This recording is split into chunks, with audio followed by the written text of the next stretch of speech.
Hey guys, welcome to Whimsy Gossip Podcast. This is a spoiler warning for this episode. We will be discussing ACOTAR, Throne of Glass, Crescent City, and Fourth Wing and Iron Flame when we get to discussing book theories and questions. Enjoy! Hi, I'm Valerie. And I'm Taylor. And welcome to Whimsy Gossip. where we talk all things fantasy. And our favorite ways to escape reality. Today's episode. No introductions needed, but we have the lovely Lexi and Nicole from Fantasy Fangirls podcast. Hello. Oh my gosh, we're so excited to be here. Thank you for having us. Excited. We love you guys so dang much. And this is like the dream come true because I feel like I've been watching you guys for a while and we kind of started around the same time, I feel like. And no, they started way later than us. Did they actually. really? I was gonna say, I think because we were following you guys from the beginning. We looked up to started you and how you did your podcasting and did all of that on social media. Yes, absolutely. Because like at the very beginning, we were like, "What are other bookish podcasts?" And you guys were always the first thing that popped up. And so we were like, "Okay, this whimsy gossip." Like we like knew you guys before we even. I think, and then we became social media friends, and it was and now like we're real friends, and it's so much fun. I know, right? It's so much fun to take our conversations out of the DMs and now onto the podcast. And I know we're gonna jumping way ahead here, but we are gonna get to see each other in real life soon, and it's so much fun. Yeah, so that's so crazy. But so we're so excited to have you guys. It's just been so fun because again, I feel like in the podcast sphere, you guys have been like our closest friends, and like I just loved seeing how you guys started. I loved your energy from day one because I remember I was like, wow, these girls followed us from like Fantasy Fangirls. And I was like, I really love their energy. And Val, I think a couple of your theories, Val and I were going back and forth. I was like sending them to her. I was like, oh my gosh, for Fourth Wing. And I was like, oh, this is good. And then she's like, oh, wait, they followed us on Instagram too. And I was like, oh my gosh. And I was like, we just literally loved you guys. Like, because, you know, sometimes you just get a vibe right off the beginning and you're like, yeah, that's we felt the same. Yeah, you know? And it hasn't always been that way too. No. Like in the podcasting world, like we haven't always gotten warm welcomes. No, so there's been others that have been like kind of snubby to us when we were trying to be like friends and we're like, hey, and then they were like weird and we were like, oh, okay, maybe not, just kidding, it's fine. Well, Nicole and I are like just so like we know that we kind of. I'll say we kind of kicked down the door and did a Kool-Aid Man into the podcast and the book community. And it was totally by accident, but here we are. And it's just so exciting to like, not only just like meet others, but also just like connect too, because there's so much that happens behind the scenes that you need those friends to lean on and to talk to and to, you know, even vent to sometimes and all of that, where it's just like, it really is a community and it's not just about like all of the, of course it's about the listeners, but sometimes it is like you do need like those other friends who know what you're going through and all of that kind of stuff. Yeah, I think it's a unique space. Like podcasting isn't so much like unique, but I mean it kind of still is because like normal average people in my life, nobody has a podcast. Yeah. And then also this niche of like this book fantasy world as well on top of that. Like it can get like really stressful and like somewhat lonely. Sometimes you feel like you're just kind of sitting there trying to figure out all the technical issues or editing or social media or negative comments. And there's just a lot of things that you have to deal with that people I don't think about. And you know, like rightfully so, like why would they think about all the things behind the scenes? But it's been just so tune in nice once a week. Yeah, it's been so nice having like you guys to talk to. And I know like I've definitely reached out a bunch of different times and like I know we've gone back and forth to Nicole, I think like on some of the voice memos and things like that, especially before we launched our fan film and trying to figure out merch and like just so many things. So really appreciate like having you guys as friends in this community, and it's just been really special. So. Yeah. Oh my God. The feeling is so mutual, seriously. And like, I think that we've had a lot of people reach out and be like, can you do more than one episode a week? Or can you do this? And da-da-da-da-da. And it's like, there is so much happening behind the scenes that, like you were saying, Taylor, like people just tune in once a week. Right. And it's not, it's the It's a wonderful form of flattery. It's like, you want to listen to us more? That's very kind. But it's also a reminder of there's a business behind this, right? I mean, you guys have shown that like times a million with the fan films that you've been putting on, and how much work goes into that. And it's so fun being a content creator, but also it takes about 10 hours to get 1 hour of thing. I'm obviously exaggerating, but like, you know, there's sort so much, of. there's a ratio. I mean, it depends. Yeah, it depends. It really depends. Outlining takes a long time for me. Oh my gosh, yeah. It's so wonderful to be friends with you guys and have people who know And I also that think feeling, you guys know the have 10 this in 1 niche hour. about you. So we're like a book podcast, and we talk about the books, and we do a couple deep dives here and there. We kind of give opinions, feelings. We play fun games. It's just, you know, but I think you guys have a niche. And what I think is really special is in the podcasting book sphere, there is so many niche spots where you guys sit there and you break down the stories. And so if you want to, you know, read with you guys, I feel like it's almost like a book club. Like, okay, we read the first 3 chapters. We'll tune in when you read this many chapters. And I love that you guys sit there and break it down. And I'm like, that is so like genius and smart, and like reading with us. We tried doing that with Throne of Glass, but I'll be so honest, I could not, because I was like, Val, I need to finish this now. Like I can't read along. Like I was dying. Because we were doing it as we were reading, like all of our all of our Throne of Glass episodes are completely like, we have no idea what's gonna happen next, which I did love that, and I'm like, I'm looking for another thing like that to pop up for like probably our next season, like after I get back from maternity leave and stuff like that. Like I enjoyed, because I enjoy looking back. Like we did a whole episode where we looked back at our Throne of Glass predictions and how like off the wall they were, and like I think it's just fun for us. But yeah, you guys definitely like got into some sort of like magic. I don't even know. It works. It works so well. It works. And well, we absolutely can't take credit, because we're actually inspired. There was another super deep dive podcast that deep dive LPN like, deep dives, Game of Thrones, and okay. No, not that one. It was called Binge Mode, and we loved them for years, and we wanted a binge mode but for these romantasy books, and it didn't exist. And so finally, I can't take credit. It was absolutely Lexi who was like, "What if we started a podcast?" And I was like, "No, absolutely not. I refuse to do it." Real quickly, because Nicole owned her own business, and she actually had already been a podcaster for 4 years. Wow. So she was already a podcaster not for her business. Degree of Fantasy Fangirls. I should be very clear. It was a very small podcast compared to this one. Very, very small. But I knew how much, and it was also a solo show. So I knew how much work went into the solo show. And I was like, I can't do another show, especially knowing what we wanted to do with Fantasy Fangirls and how much work that would take. But Lexi wore me down pretty quickly. And I'm honestly so glad. Where you are. Obviously our lives completely changed. It's like we're full time in this now. It's completely did a 180 to our life. It's amazing. We're so grateful. Like we don't have other words other than thank you to the community and everything. I think it's also I remember you guys are really lovely, and it's easy to love you. Oh, yeah. I want to say too, like you guys have like also inspired me for sure, like in a way of like healthy competition in a way, because it's like, oh my gosh, like look what, you know, look at all the work that you guys are putting in and like how much that's paying off. And it's sometimes it's like, I feel like with the word competition, you can look at it as like a negative thing or a positive thing. You can look at it as like, oh my God, I'm not good enough, or like they're motivating me to want to do better. Yes. And like you know, so many times I'm like, oh, look how much they're posting. Like if you look when they started and then when we started, and like and obviously it's like, you know, everyone's at their own pace and can do whatever they can do. But it's like I took it as like a motivating factor of like, you inspire okay, us. Yeah. Inspiring and like so much. and like just pushing. I think like that's like kind of can be said for like any sphere of work where, you know, you see I think other people can, like I said, like look at some like a coworker who's doing better than them or something like that, and then they can choose to like hate on that person or like try to bring them down to make themselves feel better, or they can be like, okay, how can I improve so that I can, you know, how can I also level do up better with them. Yeah. You know what I mean? Well, and something that's been so huge for us since the beginning, because like we did not expect this to happen in the slightest, like for Fantasy Fangirls to take off in the romantasy sphere as much as it did.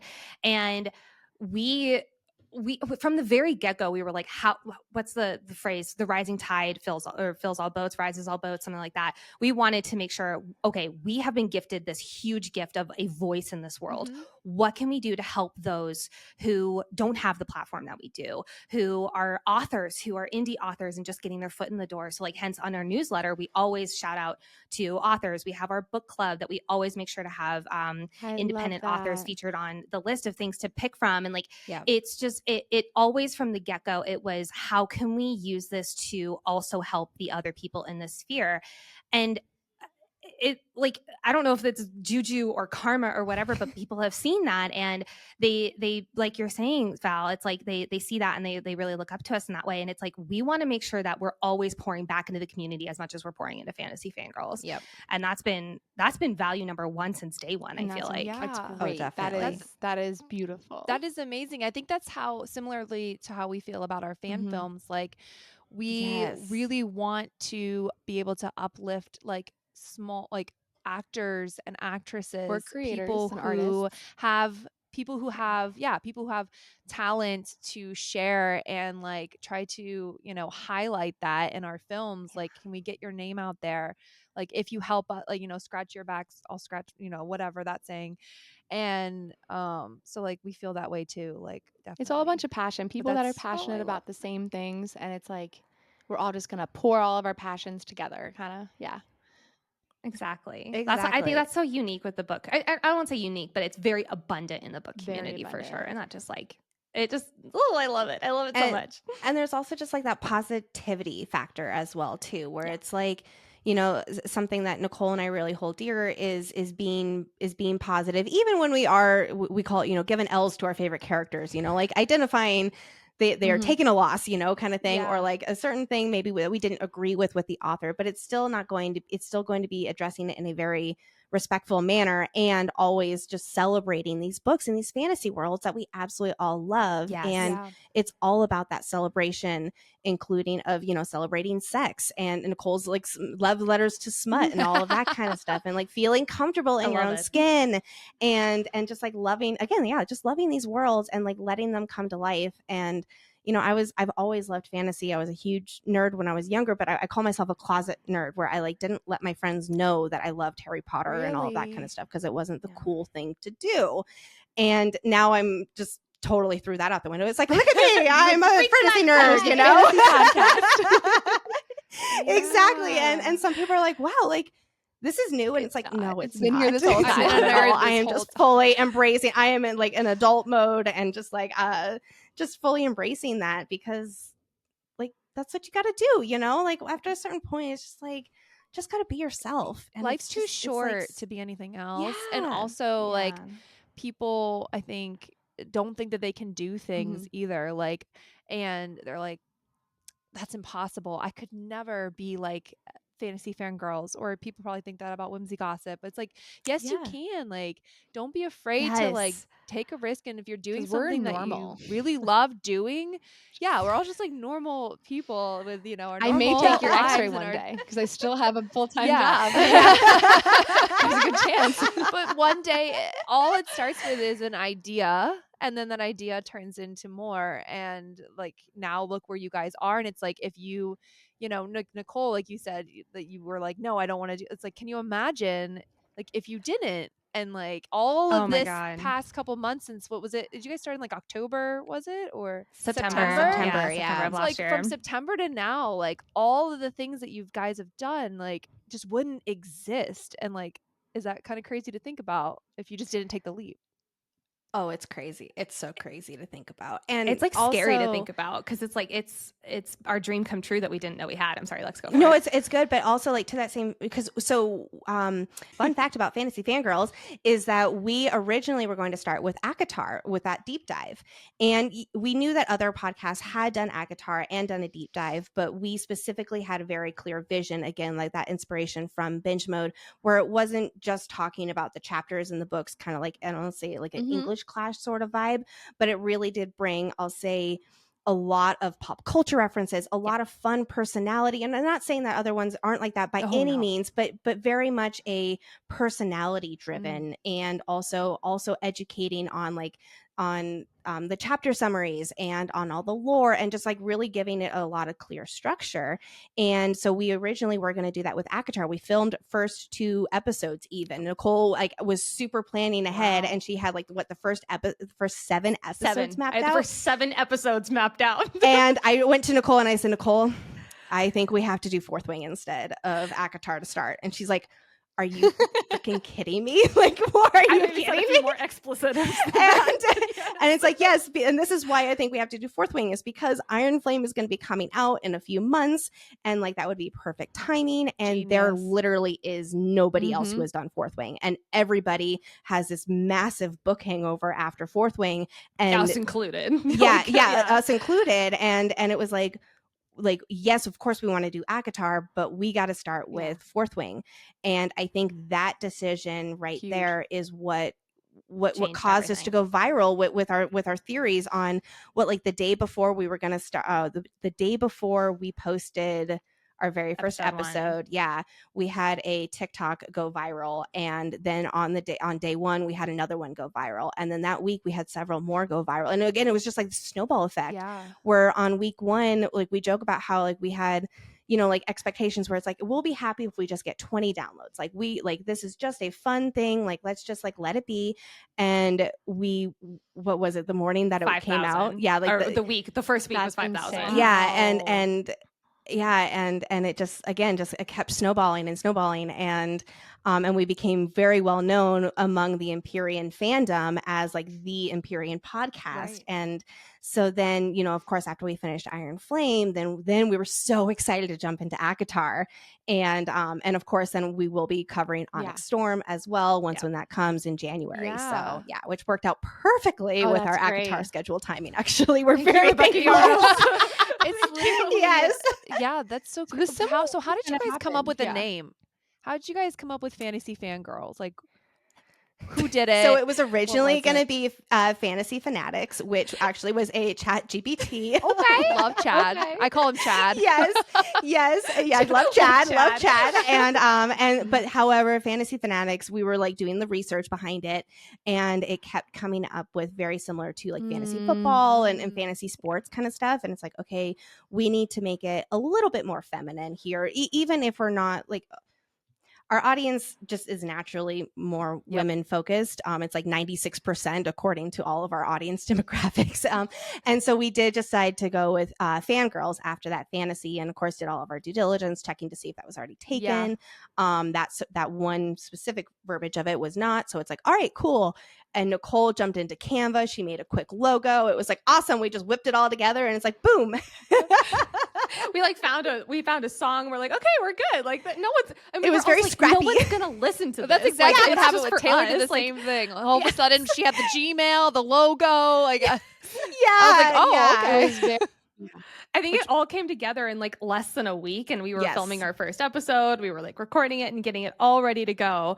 But also keep in mind that was when it was all ACOTAR, and then we switched to Fourth Wing, so we had to re-record episodes 1 and 2. The two episodes of ACOTAR will never see the light. Are you sure? No. We like look back on it. It's like, oh, it's no, they will never. Are they not? Why? Why not? It was like we call them our the first pancake, right? Like, so we. With even our episode 1 of Fourth Wing, we were obviously still very much getting our footing. Like, even the I almost called it the Inner Circle debrief. The battle brief was us going back and forth. The archive section was Lexi and I going back and forth. And now we've separated those where the battle brief is just me. Lexi does the archive section. But when it was just so. We were 2 new podcasters in this sphere. I'd obviously been podcasting for a while, but like in this kind of setting, it was very different. And we were like ramrod straight. Our voices were like up here. They like didn't drop down. And I'm always a behind the scenes person too. Like I had been in corporate marketing before. I was the person who created all of the slides for the big board meeting, but I did not present the slides kind of person. Okay. And so getting in front of a microphone was really difficult for me just because this was so new. And so Nicole still to this day is coaching me through Lexi, you're breathing, and like all of this kind of stuff, and all of that. So especially those first few episodes where I was really self-conscious. But even still, like we look back at when we started our ACOTAR, in February of this year, we were all excited. It's like, yes, we already have the outlines like to get started. And I look back at the outline and it's like 10 pages versus our, I'm not 50? joking you, 50-page outlines now. And it's like, oh, this is not usable whatsoever. This is not usable. I just kind of threw that out the window and then started fresh. I don't even think I referenced see, any of that's the the 7 that I had thing. outlined. No. Like the fact that you guys put so much effort Yeah. into your like a 50-page outline. That's beautiful. That's the type of stuff where it's like people from the outside looking in, they're like, oh my God, like they blew up so quickly. Like what, smaller podcasts are like, what am I doing? But it's like That. it's the effort. It's the hours spent doing a 50-page freaking outline. Like that's a lot of work, Mhm. We'll put it this So, like, way. kudos. When we were Thank you. not, We don't thank give you. ourselves Like, enough credit. and also, sometimes. Lexi, And, like really I don't. have to Right. recognize that. Like, Yeah. Lexi, don't be self-conscious. Don't beat yourself up. Like, I think you're great. So I don't know what you're talking about when you're like, I'm like, Oh, thank you. I think you're great. I think it's great. So no bother. Thank I you. agree. Thank you. Yeah. Yeah. I think she's It's doing like I'm amazing. still getting used to it and all that. Like Nicole does most of our social media videos just because like she can do them so fast. And she's To be like, fair, for context, I also went to a performing arts school, so That I've is been true. very comfortable in front of cameras, in front of like the performing style for a long time. So of the two of us growing up, Lexi was always the writer. She was like closed door, behind the scenes, like always writing, and I was like, "When's my next play date? I need to be with people." So Nicole, that means you have to be in one of our fan films at some point then, huh? Stop it! That's what I'm I saying. almost auditioned, but I was like, "Why is Maryland so far away?" Yes. I know, but if you guys fly into DC, it's a big airport. I We'll do come have get family in you. DC, so that does make it easier. Yeah. Oh. We'll talk off camera. I'd love that. she's like, my honeymoon, maybe I can rebook it. Well, they just come home through DC. We'll be like, hey, come on. Oh, Sorry, I'll sidetrack Oh there, my but I'm gosh. like, ooh, performing arts. I loved it. It was honestly, I've definitely thought about it, especially when you guys put the casting call out. I was like, let me look through this. You guys are always you guys are always welcome anything Thank on you, set, seriously. like whether Just call. it's in Let us it know. or behind the scenes. Oh, You thank guys you. are I mean, Oh. everything you guys do, especially with chapter 54, is just absolutely. So I was actually making the Akamath playlist recently, and for Starfall, the first thing I added for Starfall was the song that you guys used, because I was like, this is Starfall. Like, I don't have enough. Like, I think I added a few more, but like it had to be number one because I couldn't see anything else. And I just filmed the video today, and I was like, I definitely gave you guys a shout out in it because I was like, it's so deserved. It was so beautiful. That was Everything Taylor's just choice. to a There, heard she T. that heard song. it. You heard it. You heard it, and you were just like, "This is it." Like, I Starfall don't- wasn't how supposed to did you be hear in it? chapter 54. Really? I loved how it was that Really? flashback. Yes. So gosh, we yes. were gonna do just chapter 54 straight through, no flashbacks, no nothing, and then Because it was only supposed to be a 5-minute yeah, scene. fun fact. Haha. That's what our DP gave us. And So anyway, and I love making audios. Like before we even launched Whimsy Gossip for funsies, I was making audios, and I would send them to Val and be like, oh, like I would take like the book narration and just make them, and I would make them for myself all the time. I can't sing, tone deaf is all get up, but I'm a big music girly. Like music speaks to me on a different level. So I was looking through songs all the time because, we've made a couple like book audios so far now. And I was like, okay, I'm always just looking for like, I love covers of normal songs, like other well-known songs. I loved a Yes. good cover for some reason. And I heard this cover and I was like, this is Starfall. And I pictured Yes. it in my brain, and I was just like listening to it, and in my chest, I was like starting to cry, and I was like, this is Starfall. And I remember telling Valerie, I was like, wow, this is it. Like it's coming in this, it's going to be made in the script now. Like, so I'm adding it in there. And I talked to our DP originally, and I said, he said, how do you think Hulu would do it when Hulu does this? And I said, oh, I think Hulu, to shorten it, because fun fact, if you take all of chapter 54 and put was Reese's hard. speech into like actual pages, it's 19 pages of script. Okay. Yeah. wasn't conducive for a 5-minute film. monologue. Yeah, that is a And mind long you, monologue. Max, the monologue you see, Heavens. knew the entire thing and did it top to bottom every single time. Would just go through top to bottom because Of he's so course. good. Of course He's he so did. good. What a king. But That so- stage background really makes a paid off difference. huge. Like, But so Steven Yeah. had said, like, how do you think Hulu's going to do it? Because Hulu, the same, would not be doing 19 pages. I said, oh, I imagine Hulu would probably do flashbacks, like, because they'll already have the footage at that point. So they'll be able to just flash back to the footage to, like, cut the script down. And then he was kind of like, huh. And I was like, huh, wait a second. so we're like, what flashbacks are we gonna yeah, do? so we did hindsight is 2020, but the one flashback we're the saddest about not putting in there is when I don't even want to talk about is it. when Reese Wait, when which Reese one? goes to Okay, Moore which and goes, she's one? my mate. She's my mate. Oh. We just covered that, or not that scene, but like the scene right before it when he's saying goodbye to Feyre on the mountain. And like, I almost teared up on the podcast because covering that is just like, it's tough. Yeah, the fact that we didn't do, I will can't even regret talk that about forever. it. Someone commented it Oh, after no. 54 and they said, was it right after we released the movie or was it the trailer? I think it was who the knows movie, at the this actual point. like film. Right? It like all kind of Yeah. starts blurring together after a So many certain point. Someone commented on there. They said, "Oh, I wish you guys put in the Moore scene where he like." And then we both just were like, I was like, "No, no, oh no, damn Biggest it. But like regret. honestly, biggest regret." it was yeah, we only had one day of filming, and so like honestly, it would was have been 16 we could have hours. probably figured it out, but like That's a a long long day. yeah, it would have. But yeah, Oh so my that's God. how we found Starfall. I heard it and I immediately was like, so this has to be in the film. And then I worked it in there and pretty much told our DP, I was like, I promise you, it needs to be there. Like this needs to be there. And he was like, are you sure? And it wouldn't be the No, same it without was it. Like so it's so perfect. signature, yeah, and like all the great merch that even came out of it. Like yes, it's absolutely And the necessary. funny thing is, Absolutely. if you go on Yeah. the actual video, like Fearless Soul, the cover of Heaven is a Place on Earth, there's a couple comments that are like, you're exquisite. And like people are commenting under the actual thing that are like, that they came from the fan film. And I'm like, stop. Oh my God. And That's wild. it's cool because I when love I that. first posted that video, or first posted Starfall and all that kind of stuff, they've gotten like a substantial amount more views. And I just happen to think I'm like, these are my Yes. ACOTAR people. Like my ACOTAR people are showing up and I Yep. appreciate them for them showing up. I'm like, thank you for showing up. So anyway, yeah, it's just cool. I Well, we love will ride that wave and just keep sending people to it. Yes. too. There Yes. may or may Good. not. Yeah, it's too just a little inside knowledge for everyone are we listening. There doing? may or may not be some flashbacks coming up in the next film. So Oh my gosh. When is it going to be released? Is it going to be similar, like where it's around December-ish? I know that you had that go out on the winter solstice last year. Do you have So any our dates? in We don't know mind? how films work. What's the time? Yeah, sorry, we don't know how any of those things work. yeah, our goal is to have it out before the end of the Mm-hmm. year. We will see.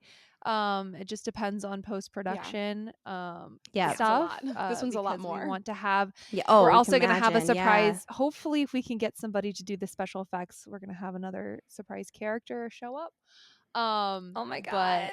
yeah, It's so. last year was like That's it so came out exciting. on like winter solstice and like that was my birthday. So it was Yeah. like closing out the yeah.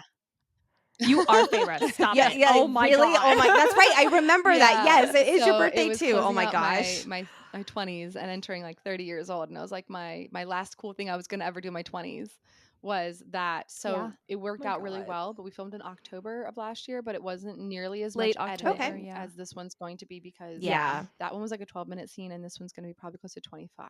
So Oh wow! Ooh. Oh my gosh, That's like a full blown gosh. episode I right know, there. it's gonna be Congratulations. a That's Yeah. so So exciting. but anyway, You guys are obviously going to be invited to the Imagine. premiere, so We okay. Stop. Oh my God. We would love, like, we even wanted to go to it last year, and with this, yes. So you keep us updated with Yes, all of that, please. and we will do our absolute darndest to make Aw. it happen. yeah, love you guys so Seriously. much. definitely. Yes. Yes. I know we Vice love you versa. too. But yeah, so I mean, yeah, we can't say like a certain time frame until filming wraps and we actually see what we're working with and how much post-production is going to be. Yeah. We can't say exactly, but we would love, our goal is to have it out by the end of the year, but we Got will it. see. So So, and then Got we it. obviously will be starting our next project as We well. have- So Do you guys you don't have to share, obviously, but do you already know what it's going to be? we have a few different things scenes that we want we to do. I have don't think some we've mini determined scenes that we have like ideas on, Yeah. and then our next big one, it's a toss up between. There's two bigger scenes that. There's just so many things that like I say we all collectively as individual content creators want to do, and it's almost like, okay, have to prioritize. Yes. It's so hard to 100%. prioritize. It's so hard because it's like the possibilities are truly endless. Yeah, Yeah. and each of these projects take months and a lot of money Yes. and like so much behind the Yeah. scenes. And like even for Nicole and I with our deep dives, like every single book, it's about 2 months of deep diving, and there's just no Minimum. way around it. Yeah, minimum. Wow. Yeah. And so when people are asking, can you do this book or what's going to be next after this, and it's like we're already Yeah. pretty much booked out for another year, and we don't want to keep going after that. And of course, like we're thinking about maybe doing Throne of Glass. Yeah. We have a But few on the that would short list, be yeah. 8 books. Like that's just gonna that would take 2 years. So it's like, okay, we'd have to like adjust maybe how we do Yeah. it, like all of those things. And it's just like, But then also by then we don't know if the Empyrean show is going to be Yeah. out. We don't know Yeah. if I doubt the ACOTAR show is going to be Yeah. out at that point. But like We we got we you obviously guys. want We'll to do. just keep bringing it yes, to life. yes, we'll do our deep dives on that instead. Yes, But like there's so much unknown, and so we're like, okay, we're not going to plan out further than Onyx Storm right now. Like that Yeah. is as far as we will go Yeah. for the moment. Yeah. But we obviously, us being the type A people that we are, we have some Some ideas ideas. cooking in the back. of Of course. That's kinda how I Well, feel and then of course too. there's also. Oh, go ahead. Oh no, I was just saying that's how I feel about like Akawar. Like sometimes like there's all these creative ideas and I'm just like, oh no, we have to like That's we have my to problem. get this done first because it's such a big, big thing Huge that we undertaking. can't like Yes. we can't like go too far ahead and start planning for Yeah. other things because No. our full focus is right now into this So film. just for 54, it was from like Exactly. May when we started like everything for 54, and then it was October when we actually filmed. So like that's how long it took us Yeah. to like get everything like casting, Wow. costumes. So like this one's even bigger, and we actually have a lot of help. More help on this one. Good. Like Aubrey, godsend.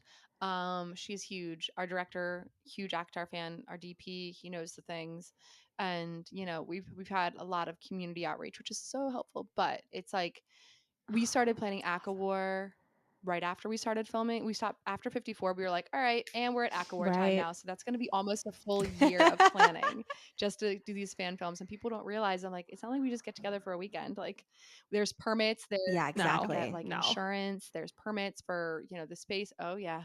Liability insurance. It's like Oh a my. whole thing that people don't realize. a Like lot of goes legalities, into it. liability waivers so we don't get sued and Yeah. That's always good. Yeah, we we like like not that. getting So So sued. anyway, There's it's a so fight much that night. goes into it that people don't realize. Well, it's a fight scene, right? Yeah. So like there's going to be Oh, fake yeah, weapons. that's There's going to right. be we're going to have fight Yeah. choreography Oh, yes. done. So if people get hurt, we don't Yeah. want to, I mean, Yeah. Teach the so, choreography. yeah. We have literal stunt choreographers for a reason, like trained professionals that are gonna, be there. So it's like a massive undertaking, but it's a huge blessing at the same time. So it's like Massive. blessed that we're able to do it. James. So anyway, Exactly. anyway, Yep, Massive exactly. undertaking. I love it. Woo! Good. Over my head for a second there. Yeah. Oh I wanted to man. say, like, do you guys have like any like really fun, unique facts about you guys yeah. that people don't know?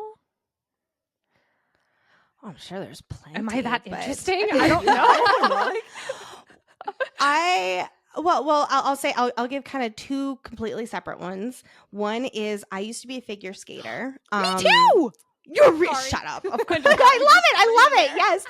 Like I started when I was really young, and then I was doing it in high school, and at that point it was like I had outgrown my local coach, and so I was going to have to start coaching with someone else who was going to be hours away, and was going to start, I was going to have to shift my class schedule around it, and that's when I was like, I think I want to be just a regular high schooler now. And so I shelved that. I shelved the skates.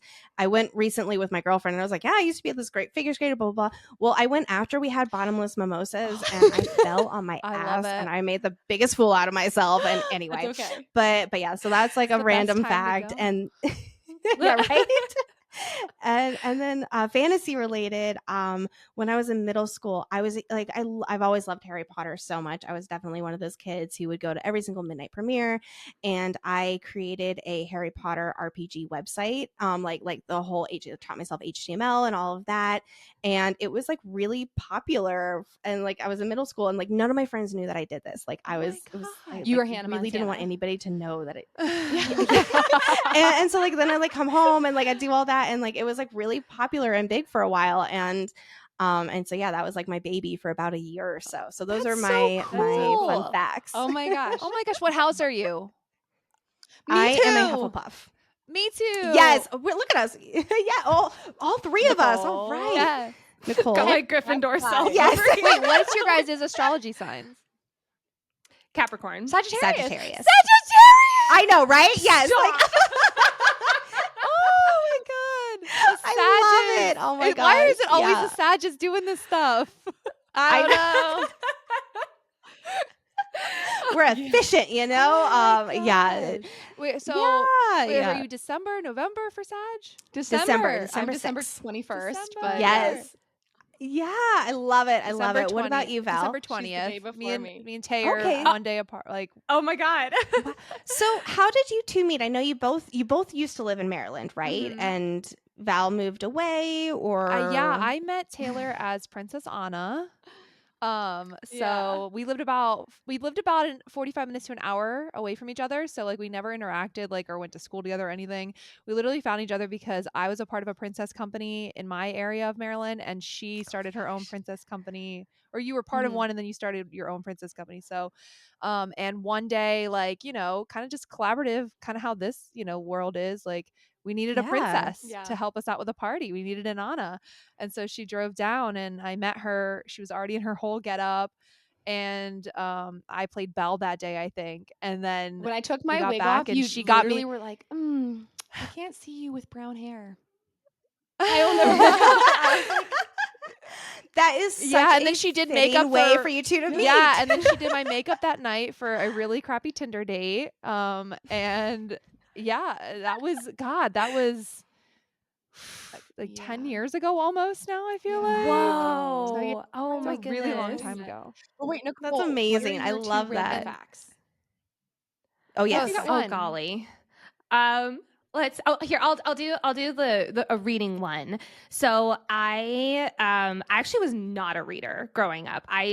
Like anytime it was like reading for school, I was like, how much can I spark notes this, and what's the Yes. least amount of work I can do for this? Like I was so not a like AP lit. I was not a person in that world in the slightest. And it wasn't until actually 2020 that I finally listened to the Harry Potter series. And that's when I discovered fantasy audiobooks. I was actually, I worked in, I'm always hesitant to say personal development because I do think it has a bad rep. It was like a very, based in how to make personal development personal to you kind of style for about 5 years. That was my previous business. And I was reading a lot of self-help and all the self-help and doing all the self-help things. And I was listening to those audiobooks, but it's not the same. And so finally I switched over to Harry Potter and I like got lost in that world. It was my first time reading it. And so I started reading it just on repeat for several years. And it wasn't until last, oh my God, what was it, August, that I picked up ACOTAR. And that's when I fully got back into reading. And by reading, I mean audiobooks, like new Audiobooks. books, I'm not just an listening to the audiobook same book person. over and over and over again. And like Nicole had no idea what this book was about, and like because ACOTAR, neither of yeah. us were on book talk. Like Yeah, we were same. not like, and I was like deep in the trenches of postpartum with both of my young kids, and Nicole like is reading it, and she's like, Lexi, you have to read this book. And I'm like, didn't give her an I don't option. read books, Nicole. I don't have time for that kind of thing. She's like, feel I don't that. care. You have to read this, right? And so like she's like ACOTAR. So I'm like literally searching my Libby library for ACOTAR, and it's like this book doesn't exist. She's like, no, it's A Court of Thorns and Roses, and I'm like, how the heck Why was would I I know supposed that? to know that? so then I look it up and then I start reading it and it's like, okay. And Well, like, and then part of that, like she starts reading it. And so I've already finished the series by the time she's read it and I'm on to Fourth Wing. And we start exchanging probably like 100+ texts back and forth. because I'm like a day. live texting her like Under the Mountain and like all that of was the like things. me and Taylor too. Because I had read it before she amazing. did. Yes. It's amazing. But like my fun fact there is that I actually really didn't. A lot of people are like, oh, you guys must have been reading for forever. And Lexi was really the like AP lit, like that kind of kid. And I just wasn't. I won't say I had a very high pedestal for my intelligence as a reader when growing up and up until very, very recently with Fantasy Fangirls. And so that is my fun fact there. And then because you gave a hobby as a kid, fun fact, Lex, I'll give mine. I used to be into circus aerial arts. Yes. So like fabrics and stuff like that. I was not good. Let me be very clear. Like I was not talented in it. But like trapeze was always my favorite. So doing That's stuff so on there. cool. So, Oh my but then I God. obviously got into theater and then I devoted all of my time into the theater world. theater And kid. thank goodness I did because here I am. Yeah, I did Yes, theater in theater high kids. school and then the princessing kind of helped mend that for a while. Oh 'cause yeah. we would, A lot of people from my college did princesses. And I think a lot of them actually started their own princess companies as well. yeah. So it's like when you said that, I was like, oh, I know that very well. I told Taylor, I was like, it's like we've come full circle. Like now we're just doing like the adult, like more like version of like this, like dressing so up and like real. doing, Fan film. yeah. So I think for both of us, like we both are just Taylor and I like so creative and like been like looking for something. And for a while, like she was heavy into X-ray school, and I had moved to Hawaii for a few years and was just doing my own thing. And I don't know about you, Tay, but I think like I felt like this big when I moved back here on the East Coast, like this big hole. And like I've always just like kind of like Googled like theater companies, but never had time to like audition and be in a show. And now like we get to just Do that. make our own show. I think for me, you it know? was more or less like Yeah. I Oh, worked I through the love pandemic that. and I was in school and stuff. And Yeah. just like it was, and again, I work in healthcare. So, and everyone that has COVID or had COVID was definitely getting an x-ray, a chest x-ray at least. And I was so, when you're creative and and you guys probably get this, when you're not feeding those like creative, like plants and that creative side of you, it just is not good. So, I felt it 110% that something was missing and I was so burnt out of just doing like hospital and x-ray and all that kind of stuff that I was like I need something that's going to be fun and bring me joy because right now there's not a lot of joy going on and so Yeah, it was no very much kidding. just like this was the joy so that it was cool. Well, and that That's was really awesome. similar for Lexi and I. Like we in my other business, it would just I was starting to get like Sunday scaries. I was starting to get very into not feeling like this was the right place for me. I'll put it that way. And then Lexi was deep in mom mode where I'll let you explain. No, Lex, 'cause you can do it better than I can. and just like I had a newborn and a 18-month-old and I was also trying to get a freelance business going too, and it was so much and I was just so much in like I have to be like in business mode, like I have to like define like refine those skills and marketing skills, and I was listening to the marketing podcast, I was listening to the personal development books, like trying to better myself and to find that identity in myself again as the professional that I used to be. I was like, I really loved, climbing the corporate ladder before I became a mom and all of that. And then I decided to take a step back from that and focus, on being a parent. But it was like not fulfilling it. It was almost like, like it was like the cup, my cup had holes at the bottom and I'm like trying to pour into it. And it's like, why is this not working? And I had no idea when Nicole recommended this book to me where it's like, oh my gosh, this is what I need. It was the TikTok say or the TikTok sound that's like my life significantly improved when I stopped reading self-help and I started reading smut. That is my life. Like, and it's so true. And like for me, it's a little bit more fantasy. Like, don't get me wrong, I love the smut, but like I am a fantasy girl. Like I will listen to Game of Thrones, that Song of Ice and Fire on repeat. I love. Like I got COVID. I was like super deep in Lord of the Rings. Like I love that high fantasy. And bringing this into it too, it's just like, oh my gosh, it's like these magical worlds that come to life and these love stories, and it's just so magical and fulfilling. Escaping and reality. then Fantasy Fangirls, exactly, and reality. then Fantasy Fangirls, like it's just like merging the two of it, and we're very grateful that this was able to turn into our business. And And my husband has a video of, it was like I think it was actually day one when I was checking our numbers, and it was just like, it was like in the 250 downloads. And I was like crying with gratitude. And I come out, because he works out in the living room, and I come out and just collapse on the ground. And he's like, and filming. He just knew. He was like, I'm going to get this for later. And I'm just like on the ground, like crying, like just so happy. And it was just, I sometimes go back and look at that video of just like, Where you wow, started. wow. Like this is where we started, and just how much of a happy accident that this was. It was truly some God, universe, whatever, was just like, you both, here's a breath of life again. And it was the best gift ever. Oh my God. And just a few like weeks before, maybe 2 weeks before, Nicole had actually gone to a really big podcasting conference in Denver called Podcast Movement, and she called me on her way home, absolutely sobbing in tears, because she, and you please come and jump in anytime, Nicole.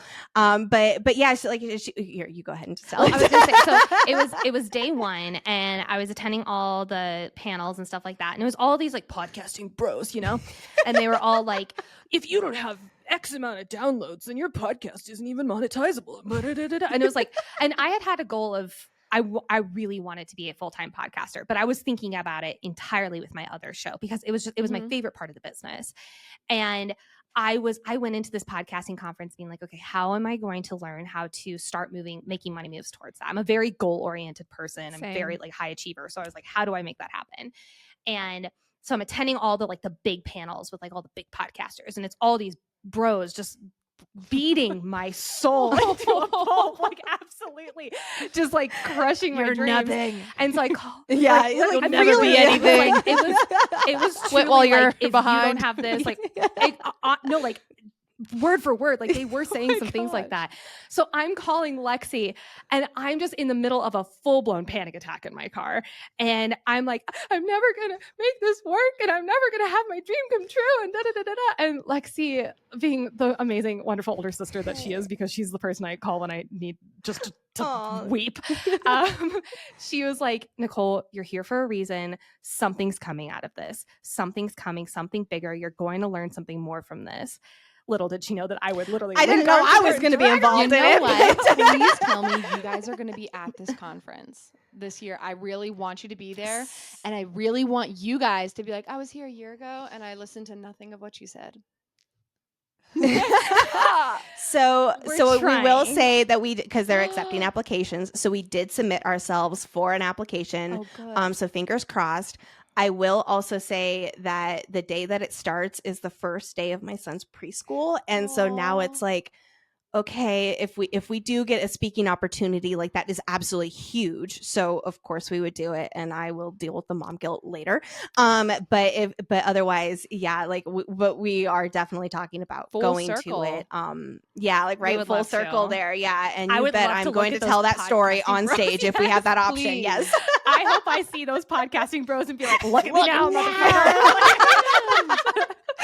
And I'm not talking Million about your stuff, I'm talking about buddy. fantasy books. Yeah. Here's what I will say. The following day, after Lexi's pep talk in the car to me, the following day I went to only panels about like building community, only panels about like doing what you love in podcasting, the creative side of it. It was all about nurturing your soul in podcasting. That was the advice I took, and look at me now. Take that, bitches. Yes. Exactly. And then just everything else very naturally followed. So how do you guys deal with the social media growth and like your mental health? And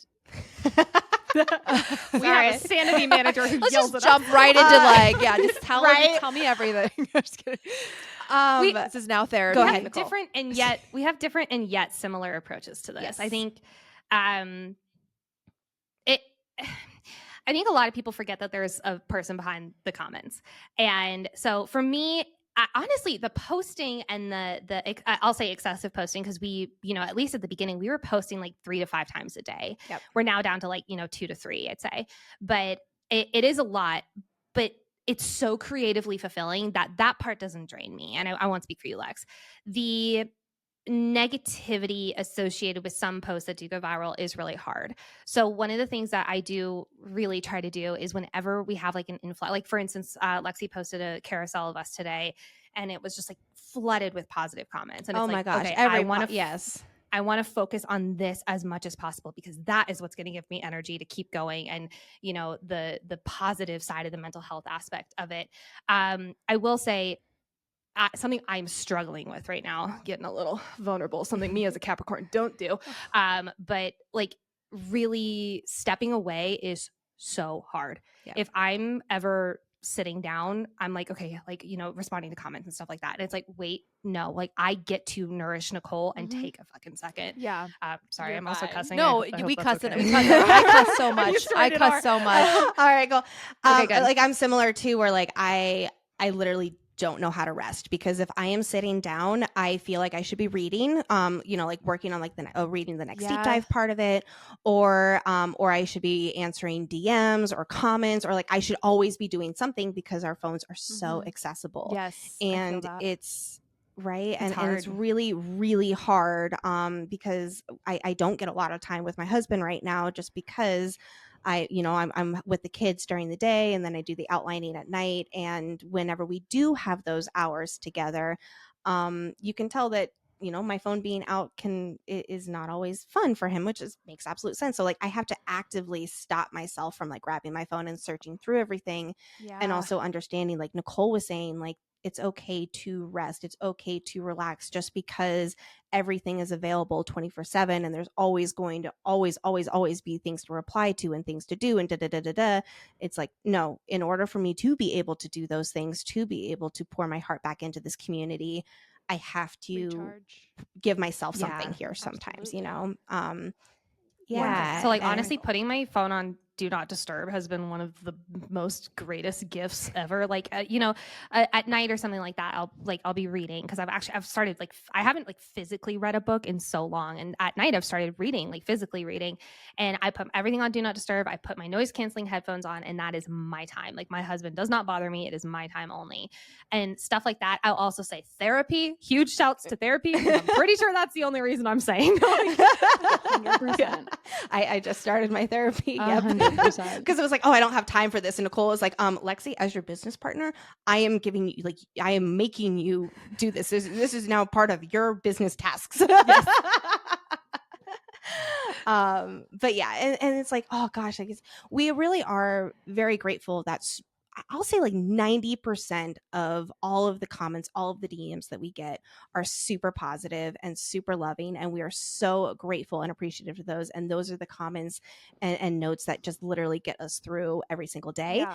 And then, but of course, as you know, like that one negative comment sticks can with really you. mess you up. That one Really- negative review will stick with you. Yep. And it's like I literally have to force myself to not focus on that. And then, like Nicole was saying, like go back to some of those other comments or some of the emails that we get just bring us to tears of how I'm almost hesitant to say this because I'm so humble, but it's like we're changing people's lives and how they approach not only fantasy, but like they're dealing with really difficult things in their life. And we Yeah. serve as this escape for them and are like their best friends, you know, like who they're able to listen to and connect with. And we are so honored to be in that position Yeah. and to be that book bestie. Yeah. And that's really what we have to focus on versus the, you know, 1 in 100 that don't like how we say the words Timmy Tam, you know, things like that. Do you guys The little guys thing. ever have to Yeah. do you guys ever have to like kind of like go back and forth or like hype each other up or sometimes? Because like I know Taylor and I will do Daily. that where something will like I'll see something that gets me down and I'll send it to Taylor and then she'll be like no she'll like hype, you know, make it better, and then she'll Yes. send me something and I'll be yes. like no, you got to remember, like for all these negative things, like that's amazing for the internet to be, you know, 99% positive about the fan film and stuff like that. It's like, but that's that 1%, you know. Yep. And but so do Yeah. you guys do that for each other? Absolutely. All the time. I like that's one of the best things, and I'm sure you two can relate to, where it's like working with someone or like doing this together with your best friend, where it's just like you're able to help each other out when the other one is down. And for me, like being more in the spotlight is extremely new. So Nicole just kind of innately has tougher skin than me because she's had 5 years of practice before this. And people, all the time, it's like, just got to have tough skin. Like, don't listen to the haters. And it's like, so hard. Really, it's like practice. You have to practice it. And in order to practice it, you have to get that negative feedback, Yeah. And and so recently we got a comment on one of our podcast episodes and I was like, oh, we got feedback. I like go to look and somebody's like, miss your old format and consistency. And I was like, oh, damn it. Yeah. Damn. I was like, oh man. Like, I guess. And it's like, well, because like you're doing so many other things now, and it's like that's just a tiny little piece of the puzzle, It's like but and still, it something hurts, after, I'm like, oh, like I feel like you're just like letting someone down, Because we post every Wednesday, and then Oh a my couple God. times we've been like, look, we have to take a breather this week. Like, I'm really sorry. Like, this week can't happen. Because life, we have jobs and careers outside of I travel a lot for work. She and- travels. She's in other countries all the time for work. Like all the time, she's always in other countries, and that's part of her job. Oh my God. Yeah, it's so cool. But like this is and I think I will say though, just think of it this way: whenever you're thinking, like, you can be humble, but no, you are making a difference in someone's life. Because I, as someone who works in healthcare, go into patients' rooms all the time, and you never realize, like, when they are reading books, their escapism, and two, more often than not, people listen to podcasts. Like, patients, they're sitting in these rooms all day. And let's be real, the TVs in the hospital rooms don't always have the best diversity. They don't have like, Netflix or anything like that. So they're always on their phone. They have always the sequels. They don't have the first movies. They have the sequels. And it's just like, it's not that great. I mean, I'll be real, and don't hire me, but could be improved.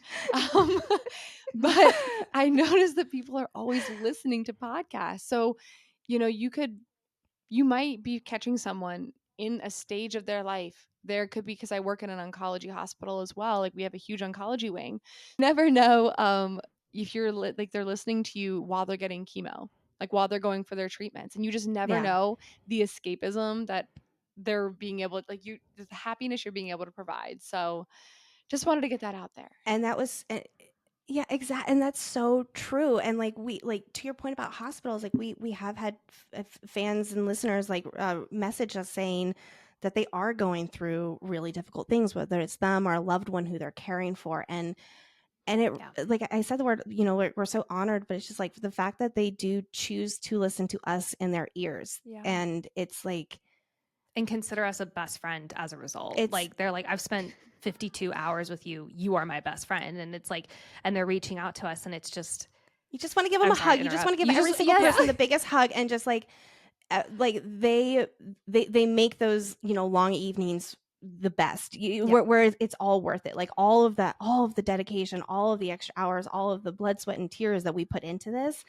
It's like they not only do they recognize it or even appreciate it, but it's like it's literally making a difference in their lives. And that's a position I never thought I'd be in. Like, I've always been in like the B2B corporate marketing world with technology and stuff. It's like, it's fun, but like it's not nearly to this effect. And this is such a gift that we say, like, we stumbled upon, because it really does feel that way, And and that's something we're so excited for this year, is like a lot of the things that we are doing is getting more out into the community. And it's like, I'm so excited to get out in the community and just hug the stuffing out of these people who do decide to listen to us. And it's like, I just can't wait to like be, because like, for instance, when we went to the Iron Flame midnight release, like that was our first time ever being like out in the wild, and that was in early November. We started our podcast in September, so it was still like 2 months, very new. Months, less than 2 months after we started. And people would like come up to us and be like, "Oh my God, I love your show!" Like, people were wearing our merch. Like, people made us friendship bracelets and all these things. And Lexi people and I drove hours to go to this midnight release because we were going to be there. Like, it was crazy. We were like white knuckling, holding each other, just like, "Oh my God, like how is this real? I can't believe it." It was like, but like a moment like that, it was one of the most fulfilling nights of my entire life. Me too. And to know that we're doing so much more of that this year is like, it makes me giddy. It just makes me so Shout out to Colorado. Yeah. Oh my gosh. We love you, Colorado. So how do you But like for Oh, sorry, go ahead. Go ahead. Nope. No, you go ahead, please. Oh, no, I was just gonna say, so, a lot of podcasts, I think, start and then they fail. I think because of a lot of times people have burnout or they run out of like ideas and things and content to talk about. Um, is that something that, obviously you guys do a deep dive, so you have, and you're doing these books, but is that something that you guys have thought about as far as like not like trying not to burn out, or the sustainability of podcasts long term, stuff like that? I not speaking. I don't want to speak for Nicole, but we have kind of talked about this. Like for instance, for ourselves, like Iron Flame, it was such a long, dense book that we did have 13 episodes of it, and Nicole and I both started getting a little bit burnt out about it towards the end of those, and so we have agreed between the two of us where there might be a few little anomalies here and there, but overall, like we want to keep it to 10 episodes per book for each of our deep dives. Not so much for everybody else's sake, Yeah. but mostly for ourselves, because although we are doing this for Akamath, and it's like, I don't know, we could definitely make that 15 episodes and never get sick of it because it's the best book in the entire world. I agree. But I agree. That's my favorite one. Right. Ours too. And so that's like a really I say a small way that we are doing that, but similarly, just letting ourselves be able to step away from it when we do need to, and really be able to lean on the other one. Like for instance, this week, I had a family emergency, and so Nicole is really picking up the slack with the outline, where she's really taking the lead with it, and then I'm able to just add in a little bit more, which saves hours of work for myself, and vice versa when Nicole needs that on my end too. And so it's really we're doing our best with making sure, knowing that this is going to be long term, and trying to put those placeholders in place, or put the guardrails in place for ourselves. And I think also go ahead. Go ahead. I was going to say, I think also a huge blessing for us is because we did grow so quickly, we have been able to get a team together. And so we are able to lean on, like, for instance, our executive producer. We have a group of moderators for our Discord who I would literally give a kidney to, no questions asked. Yes, I only have yes. two. I would grow a third kidney to give it to them. Like, I love them so much. It's actually ridiculous. But we've been able to, we've been able to, we've been so freaking lucky in getting those people on our team who are constantly raising their hand. What can we do? What can we do? Yeah. And that I know is very unique, and a lot of podcasts don't have that, but that alone has allowed us to be in our creative zones as much as possible. And I will say, like, in regards to like the stepping away, I think for me, one of the biggest things that I'm working on in regards to like the burnout and stuff like that is always remembering, this sounds so cheesy, but I'm going to say it anyway, like always remembering I'm Nicole first, and then Fantasy Fangirls Nicole down the list. And by putting that priority in place, it's okay, have I had enough water today as I'm working on like a newscaster Nicole, like is what we call it, like my social media videos, like those take like several hours to do sometimes, and like making sure my base human needs are met and then some. And I think that's huge, but also because I do have a partner who reminds me to do stuff like that, it's also very nice. Whereas when I was on my own, like, it's so easy to get lost in the work, and I was really burnt out in my other job. So having that constant reminder in my ear is really, really helpful. And talking about like our team and whatnot, like we're at that point right now where it's like we're still a scrappy startup where we are not able to, we're not financially able to hire all the people that we want yet, like to help out with social media or to grow our YouTube channel, and or editing for Nicole and all of that. But it's like, we know that it's coming. That's really our next goal, is to expand our team so that we are able to really make this not so much just two sisters who are doing a podcast, but make it I'll say like a media company, platform, like really like platform. Yeah, exactly, where it's really a brand, and like a content brand, and we have such a big vision for this, and it's also like we have to remind ourselves it does not need to happen tomorrow. Like we are still in under 7 months or whatever it is, or 8 it's like months. we're doing so great, and it's like we have to just keep reminding ourselves like it does not all have to happen overnight. So I mean, you guys are doing absolutely fantastic for So keep it up. 7 Thank months. you. Don't It's insane. I'm impressed. Thank you. Thank We you. will. And we're gonna be so Like, excited to I watch mean- it turn into the media company and be like, let's go. You know that Yeah, the meme, and exactly. it's like Lightning McQueen. Yeah. We'll be there. Don't I know it? I have seen Cars a million Yes. times. And I think we feel the same way about Yeah. Whimsy Gossip, like trying to make this, obviously it's a business and the fan Yeah. films, but we want to be a platform as well. It's like Whimsy Gossip we want- Productions, because while we are a podcast, Exactly. we have gotten like a couple of our podcast videos and episodes have done really well and gone viral. But then we have also like our audios are a lot of people. Yes. Oh my God. No, the- yes. We use those like those are our go-to Oh. audios. The resand one. Yeah. So good. Yeah. Yeah, So so like, good. we have like the Yeah. audios, because I think sometimes Val and I, we've gotten lost. We're like, wow, like, we're not just a podcast now. We're realizing like we're technically, our name says Whimsy Gossip Podcast, but it's like, well, we're not just a podcast. We do podcasting, we do yeah. audios. Now we're jumping into the Yeah. fan film realm, and I'm like, oh, it's a lot to take on. And I think it's hard to, I guess, not like, because sometimes the audio side will fail, or the podcast side will fail, or the fan film side will fail while the others are rising, and it's so hard to sit Right. there and Yeah. look and not see all of them rising consecutively together. So That's Yeah. really difficult. Oh, And that's why like so hard. I sometimes it's easy, I think, for to want to have something drop off too. But I told like Taylor and I, I've talked about this. Like the podcast is where we began. The podcast is what I want to keep going. But it's like it's not always easy when we're spreading ourselves into so many different vectors where the podcast does fall short at times. We don't have as much time to film when we're busy doing all these other things, and that kind of sucks because it's like this is Yeah. like what we launched tomorrow. It'll be 1 year since launch. And Oh my gosh. yeah, Happy anniversary. Yeah. That's so exciting. It's like crazy to see how far we've come, but it's like I just always want to hold on to like this part of it, this part of Whimsy Gossip, because like this is where we started and this is where I want to like continue. But like It's your foundation, yeah. right? It's Yeah, it's the baby. baby. so we like try Yeah, to it's a baby.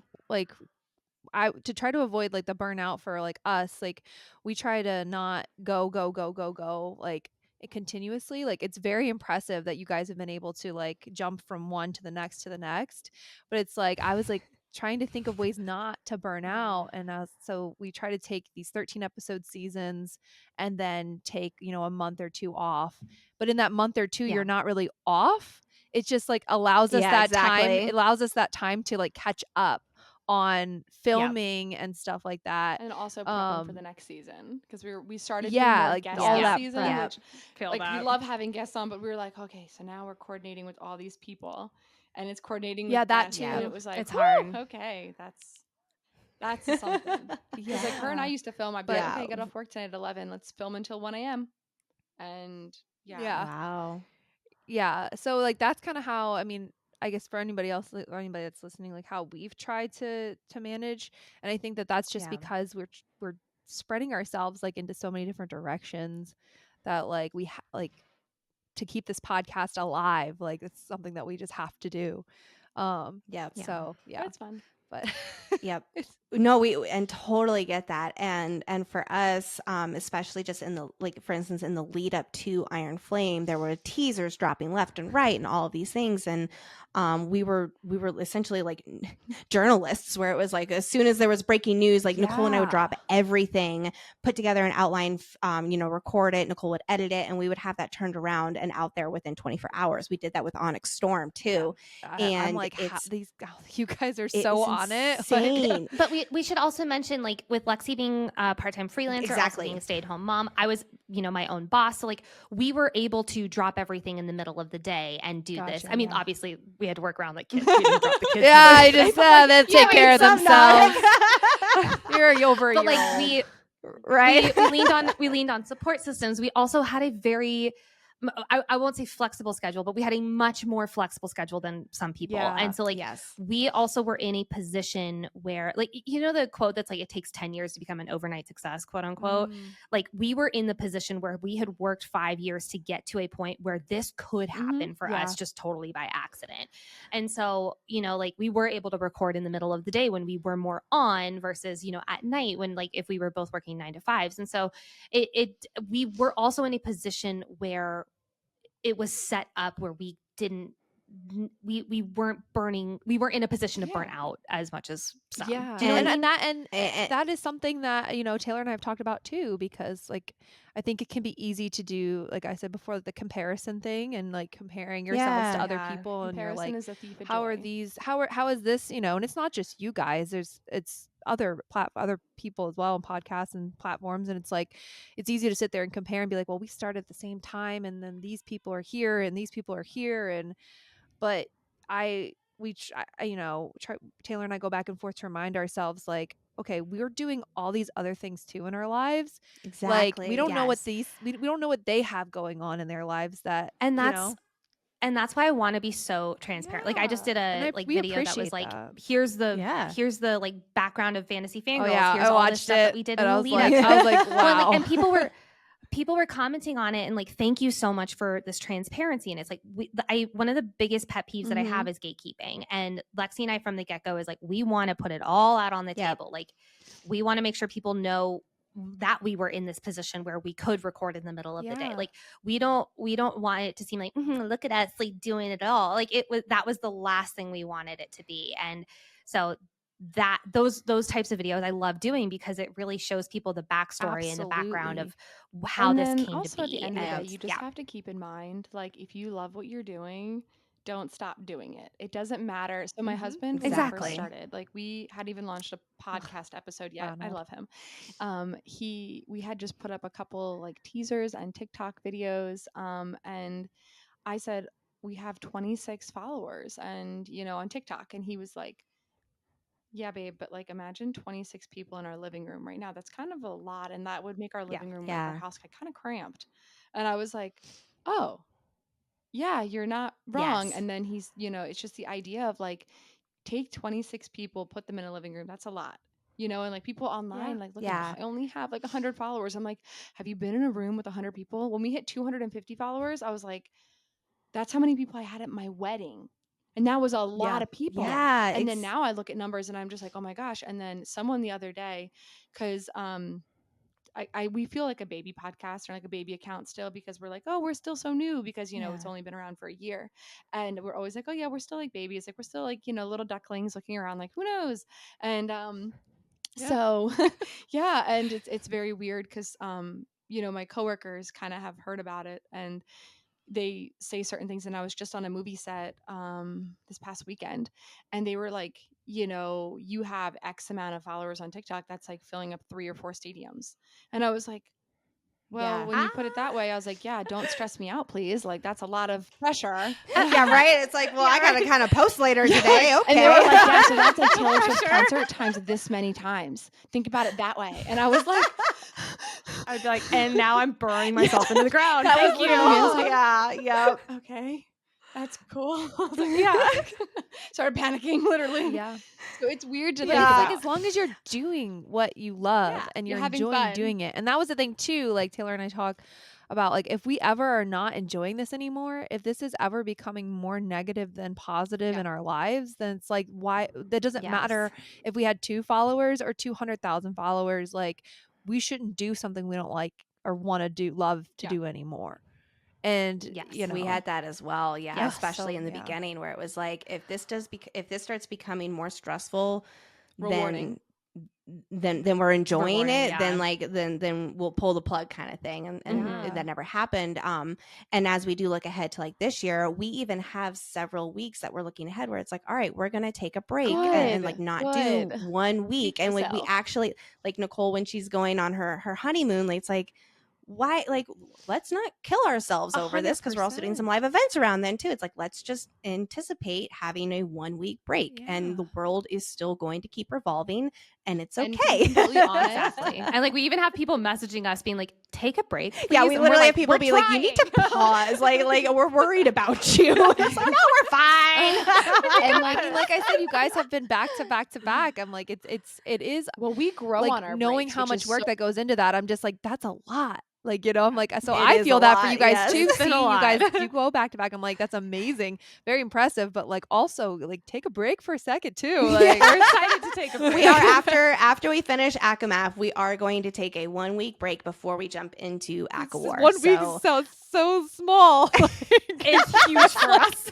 I had to do some serious convincing with Nicole. Where it's like, Nicole, I think that we can do Do me a this. favor during that week. Go get I'm- massages, like full body. Treat yourself. Yeah. Oh my god. Right. Can we go get massages together? We don't have to do like a couple massage or anything. Like we can do separate rooms. Yes, Like, we to go with absolutely you. can. We keep meaning to do that. We've been talking about Treat doing that for a yourself, long get your- time, get- but we get- haven't get done a that yet. massage, get your nails done, and like literally go get really good frozen food. No, good yogurt. food. Like good food. Well, like yeah. treat yourself Yeah. to a dang good meal. We're doing this, Lexi. I hope you like. Oh, my we're spot. absolutely doing I'm it. such I a already know spa exactly bitch. where I we're love going. spa.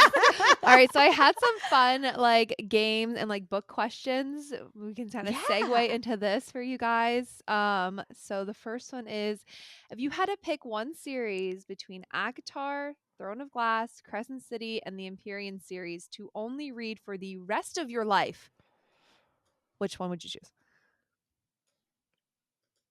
Oh God. I have my answer. I can go. You go first. I'm Okay. gonna think. Well, okay, so I'll say that I initially want to say Tog because I love the complexities of the plot and the world building within it. Like again, like I feel like that's the most high fantasy, and I would get the most out of that every single reread. Yeah.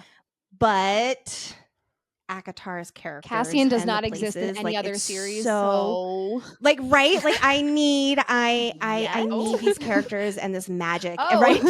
Yet. I don't know. So I might have to choose ACOTAR just because the magic just shines through the page in a way that I don't think any other series can do. Like I love the Empyrean series. It has such a special place in my heart. However, I don't think anything can touch how ACOTAR makes me feel Yeah. when I read it, and how I connect to these characters, and how I just want to dive right into Valaris. And again, Tog is fantastic for its plot and all of that. And because I definitely think it's a tiny bit lacking with the plot in ACOTAR, agree. but all I of the agree. rest of it make up for it. Yeah, so I'd have to go ACOTAR. Okay. I'm also going to go ACOTAR for different reasons. I love Empyrean so much, but there's only 2 books. facts. And I could get really sick of 2 books. Now, if there's all 5 books out, I might be giving a different answer, but we're not living We'll in that reshoot reality. this. We'll re-ask you guys in a few years. Right? Yes, please do. I might change my answer. Tog, I love. I've read it twice now. I was She's I'm lapped me. I don't know how she's doing this. I'm not ever alone with my own thoughts. I always have a book on. But I've really liked Tog. For me, third person is always a lot harder to immerse myself in the story. Okay. And with Throne of Glass, it is such a good book. I love the complexities. I feel like I need to read it 45 more times, which probably means it should be my answer, in order for me to fully like grasp it and like really understand it in the way that I want to. But I haven't fully connected with the people. Also, Aelin sometimes pisses me off. I'm not gonna lie. So I'm definitely gonna, and also with Crescent City, same reason for that as with Empyrean. There's only 3 books. I have feelings about Crescent City 3 that are my own. I would get way too worked up if that was the only book that I could ever read. Here's the deal. I'd be It like would really make me- bored and then really happy, and it would just be like, and then really Exactly. angry, and it'd just be like a whole roller coaster of emotions Yeah. all the Oh time. my God, that's be doing the worm, that's you know? so Crescent City. So for me, like, Right? like right now I'm rereading Mist and Fury for probably like the 12th time, and I am still like getting like the heap, like the good feelings, the good vibes. So I'm gonna also go with I'm gonna also go with Keep Mist ACOTAR and for Fury that on your exact back reason that- bookshelf. I can see it. Well, okay, so I actually just switched it out today because it's always it's the book that Okay. we're I covering love at that. the time, and I just switched it out from ACOTAR because we wrapped up our ACOTAR coverage last week, so we're starting Mist and Fury this week My and heart. our deep dives. So I'm so excited. I would choose Throne of So Glass for excited. one Oh, I reason know and the one reason reason. only. All right, let's hear Go the ahead, reason. Dorian. Dorian Havliard. Yeah. I should have guessed it. I knew it. I knew it. I knew it. Husband for life. Oh my god, I love him. It took me a few books to I was a little bit like, Val, why is he your book husband? And then once when I got to Heir of Fire, it's like, okay, here we go. Just wait. Oh my god. I know, and I'm just right now wait. reading Empire of Storm. So and again, I haven't even finished. Oh I haven't my even read Kingdom of gosh. Ash yet, but it's just starting to get really exciting. Daddy and Phantom Hands. Oh yeah, my and it's like, God. ooh.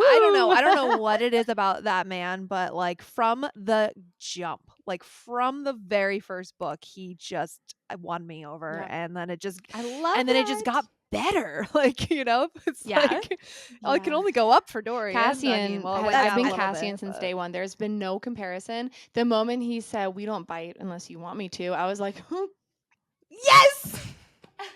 That's why I was like, hello. And then similar with how Dorian is, he just gets better and better. And oh my God, in Silver Flames, like even the spiciness aside, he is like, I could go on and on about him. Like his he is just personality, He's so lovable. Exactly. He's such a Hufflepuff. I love him. He's so He's a funny. I know you think Gryffindor. he's a He's so Gryffindor. funny. I know he is a Gryffindor. but I he have is a Sarah Hufflepuff J. in my Maas eyes. confirmed he's a Dorian? Gryffindor. I know, but he has Hufflepuff She did. vibes.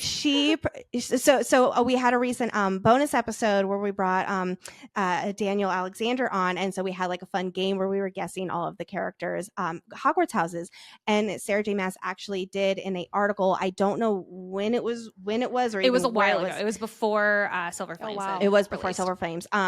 She shared who each of the main characters would be, which of their Hogwarts houses. So like we were like guessing, and then we would go up and like check our answers against that. So Cassian is officially a Gryffindor. Wow. Yeah, He does. He Chuck. gives Huffle But still he's vibes a- though. Thank you. He's a Grifflepuff. Yeah, I he's a agree. Grifflepuff. I'm He's confused. got like Griffle wing Hufflepuff. I'm confused. Is this like some sort of hint towards his future? No, Like, no. Oh Don't God, we can't talk about that. Gryffindors are No. pretty self-sacrificial. No, Oh, Valerie. I know, right? I my will vibe. No, literally no, stop no. reading. If he is unalived, don't count me to read these books ever again. I will just. That's great. I don't want to. I won't finish. Okay. DNF. I will not bring up a theory then. Man. We heard Okay, a theory so last night that Cassian's true mate is death. yes. My face just oh. like totally. Yeah, and that's why Oh, because Nesta became oh, Lady I Death. That's when their See. bond connected. But and he like was he always says, also- "I've always Yeah. welcomed death. I've always walked beside death. I've always welcomed death with open arms." And then now, if you notice how weird he is, And that's why CC3 is weird. he's all weird in CC3 because Nesta's no longer Lady Death. Why is Azriel with Nesta, and not Cassian? Why is Azriel calming her down, not Cassian? That credit for that theory don't- goes out to I Colin the I Necromancer, like by the it way. because that's a really good theory, and I don't like it because that hurts Yeah, that my was Colin the heart. Necromancer. All credit to him. That's where we heard Yeah. the theory. He Gonna have to check that out, Nicole. Oh yeah, I'm gonna need I'm to unwell. deep Yeah. dive this for a second. Yes, we're before- gonna. There's so many Well, you things. know that We're we're gonna have to into my cover heart. it, of course. Yes. And like the whole like Rhys-Anne stuff too really gets me, like from Crescent City 3, like, oh my God, I can't. You know, like Rhys-Anne's, see, you guys, Cassian and Dorian, Rhys-Anne's my man. Yeah, Nicole Rhys-Anne is is my Rhys, book boyfriend. yes. I I want love him to be the evil ends of the so earth. bad though. Like I really Nicole's like, just I'm gonna would leave lit- now. Like, listen, I love chaos, okay? I love chaos. No, I do And too. so it's like, That's how why, much like, more I chaos love- could it be? So like Rhys-Anne becomes High King, and then he is like, okay, fuck off, Farah. Like, I actually am evil. I actually was this evil High Lord this whole time. I played all of you. Like, Tamlin was No, actually So, right. hold on, Oh my I God. have a related question here. Then, what do you think that more? Because there's a lot of theories around that she is actually a manipulator and that she is more evil at her core. How do you feel about that theory? I could see it. I don't I don't know. think Sarah J. Maas would do that to her though. I think she's I don't. not maliciously intent. I just think she decides to just she's very selfish. I'll put that way. Yeah, I think she's I don't think selfish and yeah. self-serving. Yeah. And I think like her background with, you know, her father issues and like under the the Court of Nightmares and all of that, Yeah. like probably definitely really shaped her to be that way. Oh, yeah. So yeah, I will say I don't know why her and Azrael can't just have a freaking conversation. Like, it's been 500 years. I don't know why this is so hard for them. Like I'm in the room where it's like, if I don't have a conversation like about something important for like more than a few Yeah, weeks, I'm like, it's she's like, like bottles like, up "Hi, inside Farrah." me, and it's like 500 Yeah. years. Yeah, she's like, "Farrah, I know I've known you for like, I don't Couple know, like months. 3 months, but like here's, my whole Here's my deepest, darkest yeah." secret. And then she's like, I just can't tell my friends, can't tell my cousin, can't And tell then don't Cass. get- Like, we're just gonna screw Cass, screw Healy. She's just making and the fact that he's a spy master too, like I get it. He is blind because he wants to be blind in this. Like Yes. he's purposefully not opening his eyes to yes, this fact. Yes.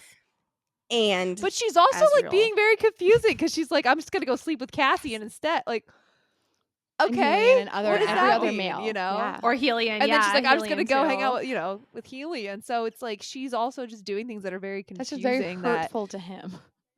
In front Yeah, of him, yeah. like right in That's front right. of him. It's like, I'm can't you just let him know, like, look, bro, I'm just not that into your kind. yourself. Yeah.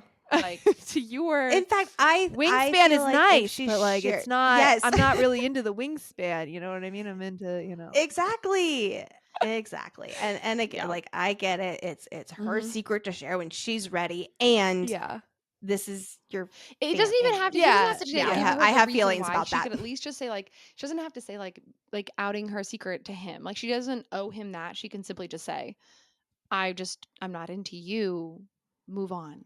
Yeah. Like I do wonder if it's because it's been so long. Awkward. It's now like, oh, what's another?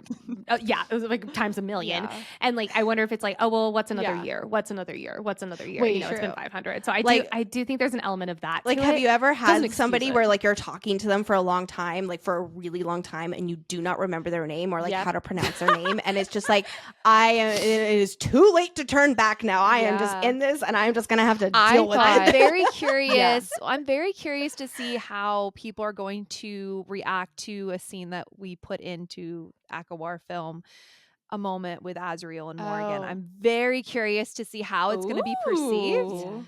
And I've been brainstorming, how to play that out in a way, because like I don't want people to not like Morgan in a way. Like I being her, I want them to understand where she's coming from, or like not hate on her. But I'm very curious to see how people are going to take that. This I know what part you're of talking the about, movie. yeah. So anyway, Yeah. I'll just leave it there. Wait, so I have a I'm question. so excited. Who do you think Elaine's mate is? Oh yeah, that's one of my fun questions here. Is Elaine Tamlin's mate? For So theories. that is that is definitely a theory that has been going crazy recently. Yeah. And and I will say specifically talking about Elaine and Tamlin, I will say that the evidence there is some evidence there, like there is for some theories, like how she's drawn to flowers and gardening, and she really does embody the spring court. The Heart And of there's Stone. the Heart of Yep. Stone, Him which wa- real him quick explanation on launching that for is her. that Mhm. yeah, exactly. And like Elaine does say when she's talking to Lucian, when I sleep, I can hear your heart beating through the stone, but it was Tamlin with that heart of stone. So Yeah. again, I totally get where fans are coming from with this theory that they are mates. However, Lucian tugs on their bond at one very specific point. And So there is Yeah. an explanation for that So I we have did a heard. 10-minute Oh, okay, video I'm with here. Lady Joe, Jill, and Morley Gray Nesta. If you ever want, we literally Yeah. went on we called it the Crack Ship Couch Theories. And Love that. we sat on the awesome. couch and we broke through why Tamlin is Elaine's mate. And so, Lucian, okay, yeah, you are far enough. This is a Throne of Glass spoiler. Please fast forward at least a minute before I continue talking. Anyway, so we know that Maeve can manipulate a mating bond. So Lucian before has covered for Tamlin when Rhysand first came to the house in Akatar and said, "Oh, yep, no, Feyre, that's my girlfriend. She's mine. She is mine. She is mine." That's And true. so I yep. could totally see. He's a bro. And with Lucian having Helion as a father, he's the spell weaver. He's literally can weave spells and create spells. I would not be surprised if Lucian goes and Lucian's eye can sense things. He says, I can see things that others can't. So he can see through the mating. glamour Yeah, he and can see everything. he can see the mating bond. He can sense the mating bond first. So he's the one like, shit, this will hit the fan if that's really his mate. And if you read that whole excerpt, Tamlin lunges heavy. Yeah. I was seeing For that. Elaine. Yes, I have. Then Okay. Lucian looks at Tamlin and then lunges for Elaine and goes, she's my mate. And like, first off, he Yeah. Oh, I just got looks like at chills. Tamlin first and then goes to Elaine. My mouth is hanging open right now. Like So then Lucian's taking the mating so- bond. So like the spell, like being like, okay, yeah, you're And tugging. that's why they're so weird. That's why the whole thing is weird. And why Elaine can't, like, she can't reject a mating bond because there's no mating bond to reject. There's literally, how can you reject a mating bond when there's nothing to reject? She doesn't feel anything towards him. She doesn't feel these things that like a normal mate should feel. And why Tamlin's going crazy is because Yeah. if you're away from your mate for too long, you go freaking nuts. So Tamlin's currently in the spring court stirring up, becoming a beast because he's not with his mate. Also, who is now high fae, so it's more like Yes. amplified. And And okay, how so I'll further this. Rhysand sent stuff forever to Farah, like through their you know, mating bond. She always liked the painting, the night court sky. Why do you think She Elaine got has, like, visions a of the spring proclivity court. for I don't know. spring court? Anyway, And that's why she loves gardening. I will also say, so in our episode 1 of ACOTAR, we were making jokes about how Tamlin was like really wanting Elaine to be the one that he takes he away. looks at And her. like we were like it was all in Yeah, good fun. see? Where it was like, are you sure? Are you sure it's not Elaine? And now I'm telling you, I go back and watch the crack ship I couch don't even know what to theory. say. So hi, Lady Joe. I'll send it Morley to you guys. They literally went Please through do. and like we Please were all sitting do. there having a conversation. I said, you know what? Give me a second. Let me get my phone. I'm going to record this because I feel like these are some really weirdly solid points, guys. And Val, since day one, has said Tamlin and Elaine are mates. Val knew it before everyone else. And also to this day, Sarah J. Maas calls it a Beauty and the Beast retelling. Tamlin's a beast and Elaine is considered the beautiful one. And Feyre is the one who cursed ready. Tamlin. If Is I the read witch. this, Please send that video because Yeah, I will I cry. need a lot of convincing because for me, and maybe this is just Yeah. because of where we are in Mist and Fury Okay. and Yeah. ACOTAR. I have a really hard time imagining a sister, and maybe this is just the sister pawn in Yeah. me, a sister of Feyre falling Oh, in it's love and fucked. being with someone who truly Oh, it's so fucked. And I love so it though. that's where I'm like, would that like at the end of the day, these are romance stories. But Game of Thrones, Would man, we that be- accepted weird shit. Well, we accepted some weird shit. but like I am going to call it what it is because again, where No, we go are in ahead. Mist and Fury and the story that Tamlin is, it is an abusive Mhm. relationship. Would that be? In my opinion, from a writer standpoint, I would not want to put that on a page. So for me, it's entirely from character analysis. The evidence is stacked. Don't get me wrong. absolutely. The evidence Well, I is stacked think for me. so It's I from think a it character I think it analysis leads point. itself to a bigger thing of if she's going to do this though, there is more to Tamlin's story that I think hasn't been unraveled that will then explain and maybe, and not to say that that wasn't abusive because it definitely was, but I think Yeah. that there's if there is more to him that we do not know as readers to his story, it could very well change people's minds. There could be something more for him, and I feel like the fact that he in Akawar, the be happy Farah and like saving, also he goes to save Elaine in the camp.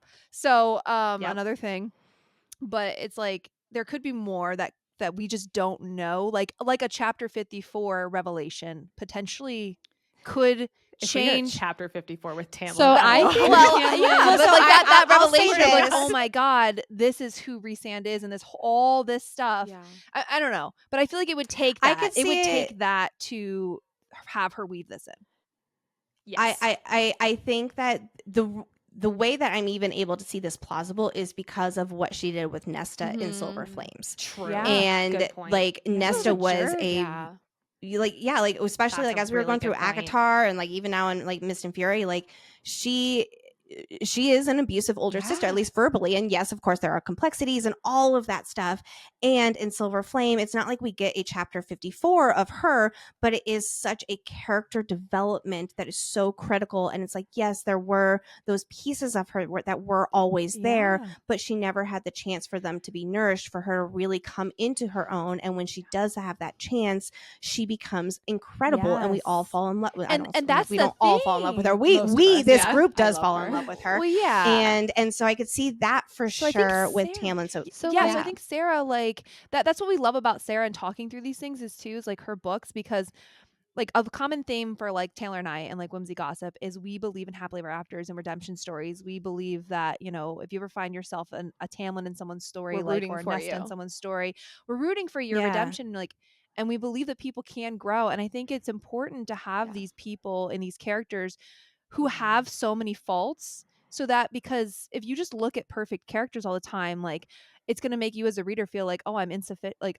God, I can never live up to that. It's not relatable, right? But seeing somebody like Tamlin, if she takes him through this journey, like go from like having all those mistakes and then growing from that, it's like it's a hopeful And story I think Elaine for maybe could. other men who, you know, because like Colin was talking to us about that. Colin was talking with us about this, Necromaker, and he was saying, he had brought up a really good point. Like from a male perspective, reading ACOTAR, he's like, a lot of these men are unrelatable to me. You know, he's like, but that character is relatable in a way of like he makes mistakes. And I think from a female perspective, like Nesta has resonated so much with females because we look at her and we're like, oh, that's relatable because I've been angry before. I've said things I don't mean before to people. I've hurt the people closest to me. And like, does that mean that I'm not, you know, worthy of love? And so it like brings up all those questions. And I think that maybe people just don't think about it because we're not men.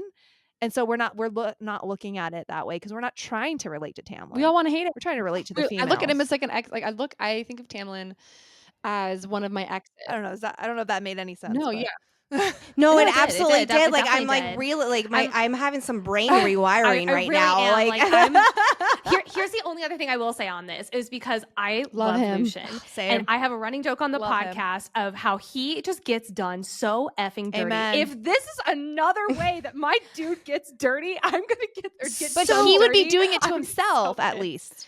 And knows what also, he's like, doing, because mates go you know? crazy when they're not around their mate. Like, Lucian's happy out living in the human world. Like, why are you not going nuts? with Vasa, I'm telling you, true. him and Vasa are like I am like You guys are breaking my brain. Sorry. like I really like my big thing is like I just want everyone to have it Same. happily ever. Like Same. like I whoever want Elaine Lucian to ends be up happy. with. Like, and same with Azriel. Like I am personally a shipper for Azriel and Gwen, just because I think that like, and again, I totally see the evidence for him and Elaine, but I don't think that love stories are always linear, as Agreed. Sarah J. Maas has obviously proven to us. And so I feel like the three sisters and the three Bat Boys is a little bit too cheesy. It's like perfect. already I hate pretty it. cheesy. I It's like, come hate on, it. guys. Like, and so I love the idea, however, that they are still there for each other and that they are able to connect. And I'm not going to say it's a platonic relationship because there is something more there, Yeah. but they are allowed to have that more, Yeah. that little something more, and heal with one another, and then go to their respective forever people. Yeah. And so that is how I see their journey going. And when it comes to Elaine and Lucian, like assuming that they are bonded, like I want them to end up together just because I love the idea of them coming together and her falling in love with him, I'll say despite the mating bond versus because of the mating bond. And that would be a totally new perspective that we could see as far as mating bonds go in this world. And now my brain is getting broken because it's like, well, wait a second, everything you're saying makes a lot of sense. So I want to totally throw in another wrench in, because this is something that Nicole and I talked a lot about in a recent episode, was there's also the theory that Tamlin and Amarantha were mates. Yeah, I hate it. And That's one I love, but Yeah. I'm not a Tamlin fan. Oh yeah, I'm in the spring court. I don't know. I've had a spring court I set love it, since yeah. the start. Our very first episode, which came out a year ago, Horrible tomorrow, audio. is horrible audio. We had no idea what we were Feel doing, bad. but we love Rhysand, but we do not hate Tamlin, which we are going to redo that episode this season. So with it's better why, audio. like, so Oh, I really love So quickly, it's been our thing this whole time. yeah, like quickly, like how we looked at Tamlin is, one, he never wanted to be High Lord. He kind of got thrown upon him. He never got the training, and we learned that High Lords are supposed to get trained. He never got trained. He just wanted to be a freaking traveling fiddle player. Like, good on you, sir. But like, then to like have him under the mountain and everything that happened under the mountain, like Rhysand is the most powerful and has power. Tamlin has none, and Rhysand can barely do anything with said power. If he was to do anything with Feyre, also we know him like love languages. My love language is words of affirmation. Tamlin and Feyre has said multiple times their love language was physical touch. So like their moment of his way of showing you I am with you, I am here with you is physical touch. Also, Feyre was also trying to jump his bones as well, if we're being so honest. So it takes two to tango. And if they did catch Feyre breaking out, and God forbid Amarantha caught her, she would be unalived so quick. Doesn't matter about the challenge. She would be unalived so Or the fast. jealousy of Amarantha if he gave her Oh, attention. so bad. So then True. to not mention when everything is sorted and everyone's happy out, it's 50 years of them under this mountain, and Tamlin is now restoring his court. Rhysand had the inner circle to take care of Valaris and to take care of the Night Court. True. Tamlin had nobody, and Lucian He also has friends. Rhysand has a lot of friends. a lot of friends, and Tamlin Tamlin has doesn't have Lucian, and friends. Lucian literally talks about how there is a point where for 50 years, not everyone was put under the mountain. They were put in camps. And I imagine them almost like a concentration camp where they were forgotten to be fed. Yeah. So then you're Yeah. sitting there thinking like these people are now being reintroduced to society, and they're learning how to be reintroduced. And Tamlin, the only way he knows how to rule is how his example was via his father. He doesn't have a court to help him out. He doesn't have guidance. He has Lucian. And which Lucian's great, but Lucian even learned under Baron. So I mean, ugh. So Yeah. And he's the youngest. and he's the youngest, so they don't have a great example. So like everyone's like, yeah, Tamlin locked Feyre up. I'm like, okay, I could imagine if I saw someone I loved, their neck get snapped and die, and I don't have time to give her all this attention right now because I'm trying to take care of all these other people that like I will be with you. Well, he also was going out trying to find a way to break the bond as well. with Yeah, so Rhysand, he's the doing all bargain. these things and be like, I will promise you, You should just have told give her, me, but- yeah.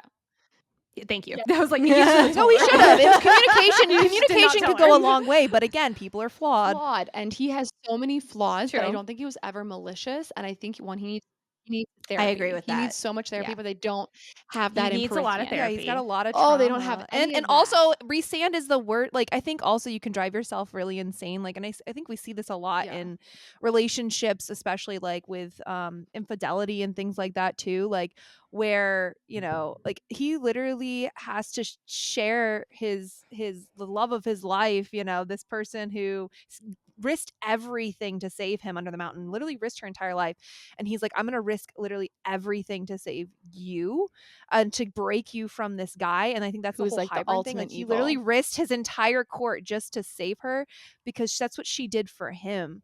And like he's like, I'm Yeah. gonna go to that True. length to save you too. And also Rhysand, yes, like the whole family thing, like, but Rhysand and his dad also killed Tamlin's family, and he's the like worst person in all of Prythian. And Tamlin doesn't know that he isn't, like there's so I will many say, things. like, they don't know exactly. Like they Like perspective, like we know as the reader, we have so much guilty knowledge. So like we have to put ourselves in like the characters. So everyone POV wants and, like, or what is like their knowledge level? Akamath Rhysand's version. I want Akamath Tamlin's version. Oh, 100%. I want to see I what want to was see what he going was on doing. I feel like behind. It would just be I'm just 10 over and over and over again. It would just be over. That's the power amazing. ballad. Oh my gosh. I love That's why I that. did that video. I love that so much. But anyway, that's my Uh, Tamlin rant. I don't love him, but I want to see a redemption for him in the worst way. And I would love if it was with Elaine, because I think she's grace and she's beauty. And I think she'd be able to nurture him because he wants a woman that's nurturing and not super like, not like Feyre. He didn't want Feyre. He just wanted a pretty little wife. ex- And I think, yeah. exactly. He which, didn't love Feyre. He loved the Yes. and idea I don't of even Feyre, or but the the thing idea is of I a don't even wife, think yeah. he wanted a pretty little wife. I think because if you look at Akatar, the way that he talks to her and the way that he talks to her about like she can do whatever she wants and the freedoms and whatever, and like the like giving her space to do things and letting her go, like it's very different than the Tamlin you see in the beginning of Akamath. It's a complete total shift. Mhm. And it has to do with what happened under the mountain and the trauma and Right. the Rhysand stuff and watching her die. So I don't even think that that's necessarily he wants like a sweet little wife. I think that that's just like that was his trauma response in the worst way, is how do I protect this person? I'm going to keep her in a box. If she's in a box, no one can harm her. Well, I'm going to go out and try to, be the hero and save her from Rhysand's bargain. And so, again, communication goes a long way. And that is something that he didn't do because he thought that he was doing it right. Communication. So yeah, I don't agree with that point that he just wants a pretty little wife, because I think that in ACOTAR that's not what he wants, and that's not what we see with their relationship dynamic. And also, we're reading in Akamath at this point, Feyre has met her mate, and she's high fae. So Feyre is not always the most reliable source. Well, yeah, we see the way the way that Nesta looks at Rhys. So we're also looking at viewing. God, I love these books. I know, right? Like, and that's what's so much fun about them is like being able to like all of these characters are so complex, and like absolutely agree about with Tamlin. Like he's not also malicious Australian at any time. Australian. Australian. I don't know if you guys knew that, but he has Australian accent. So and like I do like love the complexities about them, and it is also being able to see the different perspectives. Like for instance, like in Silver Flames, a lot of people left that book not liking Rhys, and it's like that's totally understandable because you were literally getting that book from Nesta's perspective about Rhys, who is going through his own traumatic experience. That Nesta and him like totally are like oil and water; they just don't go well together. I think partly. But what do you think about the fact that so we many saw him similarities in Crescent City 3 too? What do you feel about that through Bryce's eyes? I don't feel like he was negative in Crescent City. I didn't get a negative vibe. I got Daddy Rhys vibes, and I am all for it. Like I like love like the way his eyes lit up. Well, like and, the bonus things like chapter, that. And I think that though, like with her mom, I feel like he was acting very in character. Like if I was in his position where someone came to my world and was saying, "Oh yeah, here's all these terrible things that could happen to you," I'd be like, "Fuck you, I don't like you." And I would very much act in the same way. And I feel like honestly, if anything, I wish we had more. Oh my God, yeah. In Me Crescent too. City. He's my favorite character. I feel like he also the way that he his perspective was too. He was not in the caves with Nesta and and Azriel experiencing all of that with Bryce, and so he's probably so from his perspective, it's like Nesta, why the hell did you do this to let this person just have this like? And I can understand him because he was not in there experiencing all of that with them. So again, it's all about that perspective about each of the different characters, and that's like what I just absolutely love about it. Is Rhysand Starborn? Yes, I think so. Yes, and I actually the big clue for me here is when Selene appears and Azriel was like, "Oh my God, is that Rhysand's sister? Like that looks just like Rhysand's sister." That to me right there is like, and here's the lineage. Here we go. Well, so I was actually looking into it, and so they are definitely. Well, I'll say this about him and Rune. That's what I was going to bring up next. Rune, the Rune theory. I wonder what you guys thought about that. Okay, so there's Queen Thea and the High King. How do you pronounce his name? Fionn. Ooh. Oh, I don't know how to pronounce it. Oh, the one that got the one that was like the two original. So Queen Thea's husband. Anyway, they have the two daughters. They have Helena and Selene, and then Helena stayed back in Midgard, which leads to the Starborn lineage with Rune, and then Selene stayed in their homeworld of ACOTAR, where she found her mate, who was the son of the High Lord of the newly formed Night Court, and therefore their descendants are obviously Rhys's family. So Rhys is a direct descendant of Selene, and then Rune is a direct descendant of Helene. But from which line? Because Bryce and her dad don't look anything like Rhysand's family, and Rune looks like his mother. So how the heck did that happen? And that was like where I freaked out like a week or two ago when I realized that, because I always thought that the Rune theory was that Rune's mother was related to Rhys.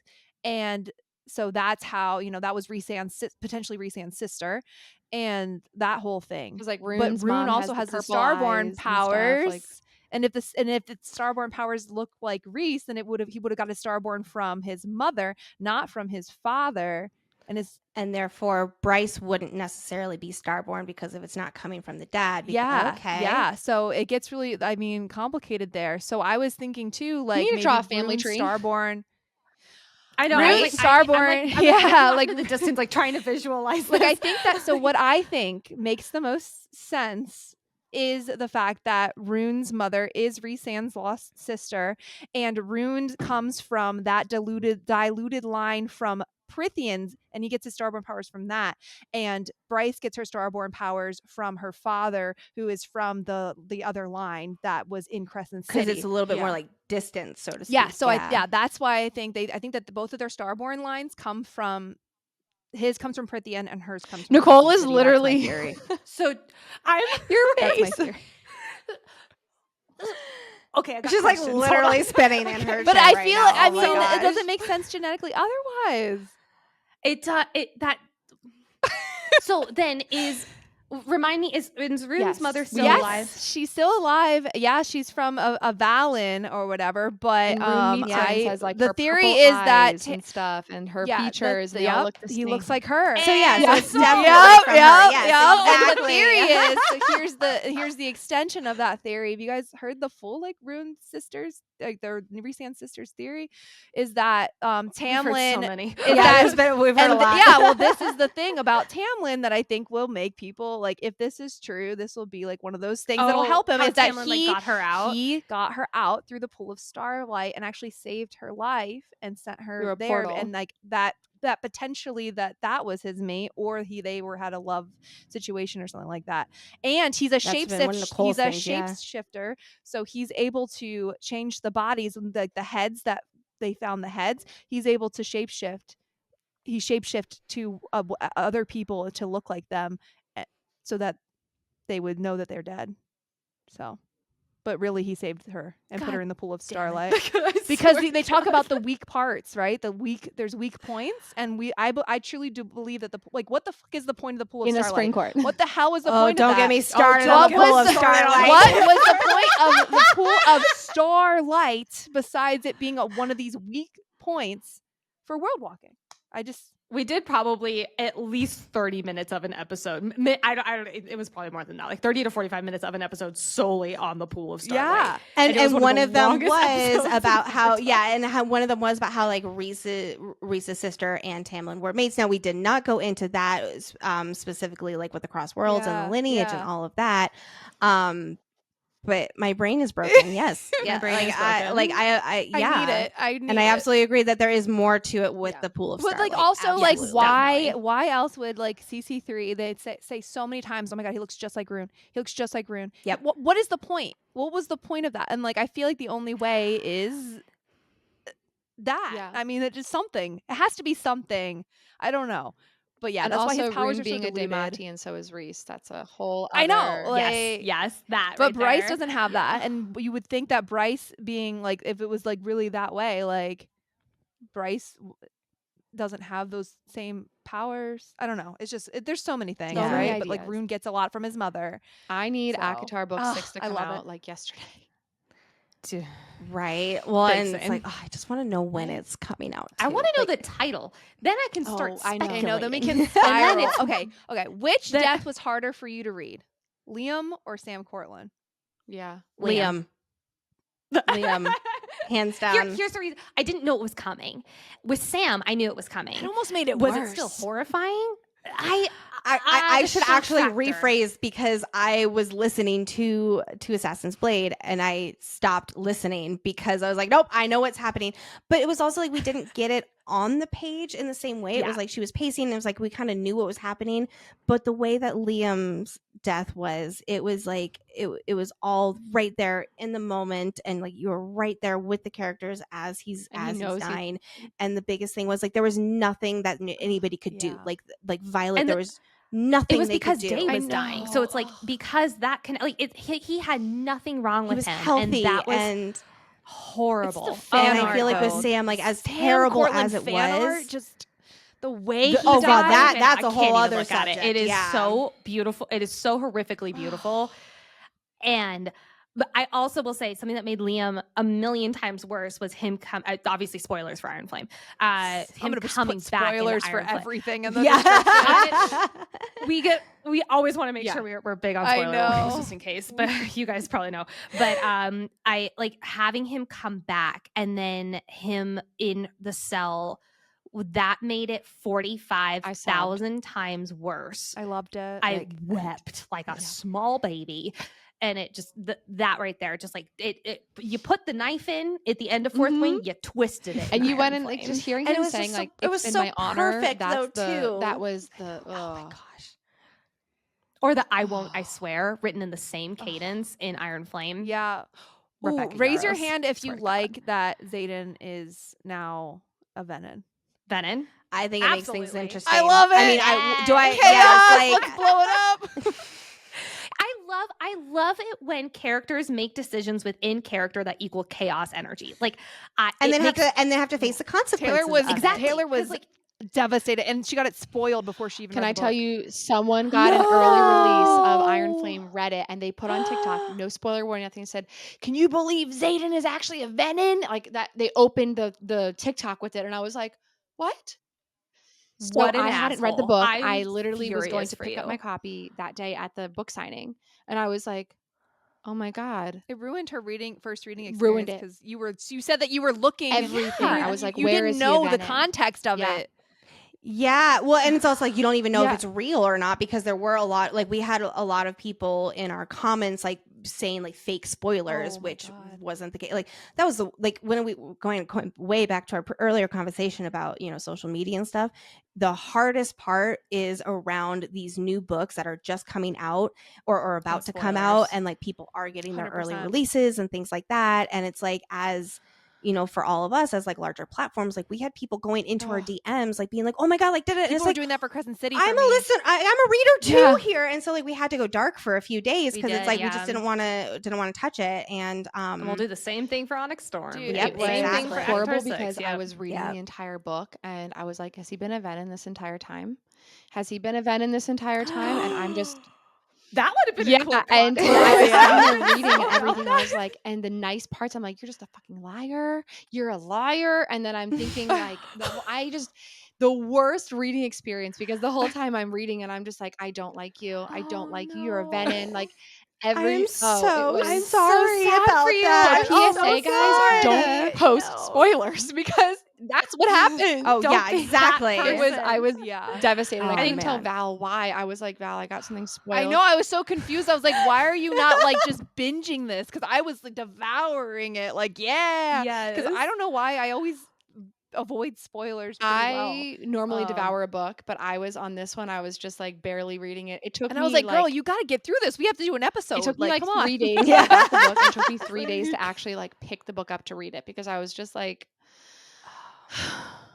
man, like it was the worst. That's it was so the worst. I'm not gonna lie, but Yeah. So, okay. So, what would you guys say your best Onyx Storm theory is? whoa, okay, Go, Lexi, go, Lexi. Papa Sorrengail's research. Papa Sorrengail's research. Okay, so first of all, we also know that we are going to get more of Papa Sorrengail's research because Rebecca Yarros did confirm that we are going to get more of it. And so his research is going, I like freak out every time I talk about his research. Okay. It is going to be such a key puzzle piece in our story. And it is going to connect Andarna and the Seventh Den and Feathertails because remember, it's like no coincidence that Papa Sorrengail was doing his research associated with Andarna around the time that Andarna hatched, and we get a huge hint that Andarna knows something about Papa Sorrengail and his research. Like, remember, like Violet's like, oh, it is a real coincidence, right? And Tarn is like, yeah, like I don't know anything about his research, and Andarna is silent, and I'm just like, don't mind me as I just go into super speed right now. And it's going to connect the first 6 and the 7th Den because we get hints about that too, how he was looking into their journals and things like that when he was doing his research. And I'm also going to throw in that his research will contribute somehow to the bigger plot about Xaden being a Venom. I really do think that Andarna is going to have something to do with potentially a cure. I don't actually think we're going to get a cure for Xaden in Onyx Storm anymore, especially I don't. after We just need Rebecca- hypaxia. If we just hypaxia'd in. Oh my God, no. yeah. No. Well, like just a few attempts, right? And then so then also If she his- does that, I'm his- gonna be so mad. By the way. right. I don't think that's gonna happen. His research is just so interconnected, just so many major plot points, and I just know that it's going to be like a key that unlocks so much. And I also definitely think that he was killed by leadership, not Mama Sorengale, but by leadership for the knowledge that he had or that he was getting really close to. And I don't believe for a second that his death was an accident. So my best theory, Papa Sorengale's research. Build on your theory. I'm going to build on it because yes, absolutely everything you just said, it is basically canon in my head that Papa Sorengale's research is going to bring everything together. When Rebecca was in Columbus this past weekend, she did a big interview. She mentioned that Papa Sorengale is going to be a huge part of this next book. Or I shouldn't say huge. He's going to be a part of this next book. However, Violet, her second signet, what if it's talking to the dead? What if that's how Papa Sorengale also comes into play? She also in the same interview mentioned that she meaning Violet, she was writing sorry, let me try that again. Blah, blah, blah. That's my cut voice. I realize I'm not editing this. No, I can edit. That's always my like the goal is cold cut here. I'm sorry, that's so amazing. But so Rebecca But so Rebecca Yarros in the same Columbus thing, she was mentioning how she just wrote the part where Violet's room gets searched. I don't think she's talking about a room at Bezgaeth. I guess she is talking about a room at Bezgaeth, but not Violet's writer's quadrant room. Violet had a room with her mom. That room, everything was still there. It was mentioned in Iron Flame. I think that room is where Papa Sorengale's research is, and that was what was getting searched. Papa Sorengale's research is gone, so she needs to, I'm not going to say resurrect, but she needs to talk to Papa Sorengale in some way. I'm getting a little bit into crack theory. No, so you're good. You're good. But I definitely think that, I won't say I definitely, one of the huge second signet possibilities for me is talking to the dead, and if Papa Sorengale is a huge part of it, I definitely think talking to the dead is going to be high up there. I thought she would be like an amplifier, or she can copy. That's signet. another one. That's definitely another top one. I like the time traveling one. I like that one. I think it would be cool with talking to the first six, talking to Papa Sorengale. Yeah, and that's how then Andarna knew about when she was going to be. Yes. Yep. Because that the only trips me issue up. I see with that one Right. is with for that exact reason. When you I'm thinking from like a author standpoint point of view. And to be fair, I am not an author. I am not George R. R. Martin. I don't know how this works. But I don't know about that. I'm working on it. Shut up, are you really? But yeah, starting to. Yeah. Oh my God. I've always wanted to be an author, and I don't have a lot of time, but I'm starting to like really flesh out some thoughts, and I'm not like really in like the writing zone yet, but I am like really in the crazy world building and the plot building, and it's really fun right now. And you better give us an arc. Please and thank you. you. Of course I will. Absolutely. Lexi, do me a favor, God. buy the clicky keyboard. It is so fun to type on. Okay, I gotta look this up. A clicky keyboard. Google clicky keyboard. Yes. In regards to time travel, so when you enter time traveling into a story, the plot holes it creates are massive. Because like, then why didn't she just go back and get Xaden and turn him, not like grab him so he didn't turn event? Like that she doesn't just know gets yet. So messy. She doesn't know. She's going to find it out in Iron Flame. That's the cure. In Onyx Storm. If that's the fucking cure, Well, so I will also say, I think that one of the reasons that Andarna knows something about like when she was supposed to hatch or something, again, going back to Papa Sorengale's research, he died right around the time that she hatched, like literally within months of her hatching. And so what I think is that somehow she hatched. And like there is some kind of connection between those two. I don't know what, but there absolutely is. Well, and that's why she sought her out during threshing. Exactly. And that's why she knew that she was going to have like a scribe heart. And again, I don't know how she knew that she was going to have like the heart of a writer, or the mind of a scribe, heart of a writer. Like again, like, so going back to your point there, Val, like time travel certainly could be something involved with that. But Papa Sorengale is the key to so many things. I do want to know though, like, do you guys think that her mom was attacked by a venom when she was pregnant, and that's why Violet is like weak? Yes. I personally don't know if I believe that, like, because there is a popular theory out there that means that Violet is part venom. Yeah.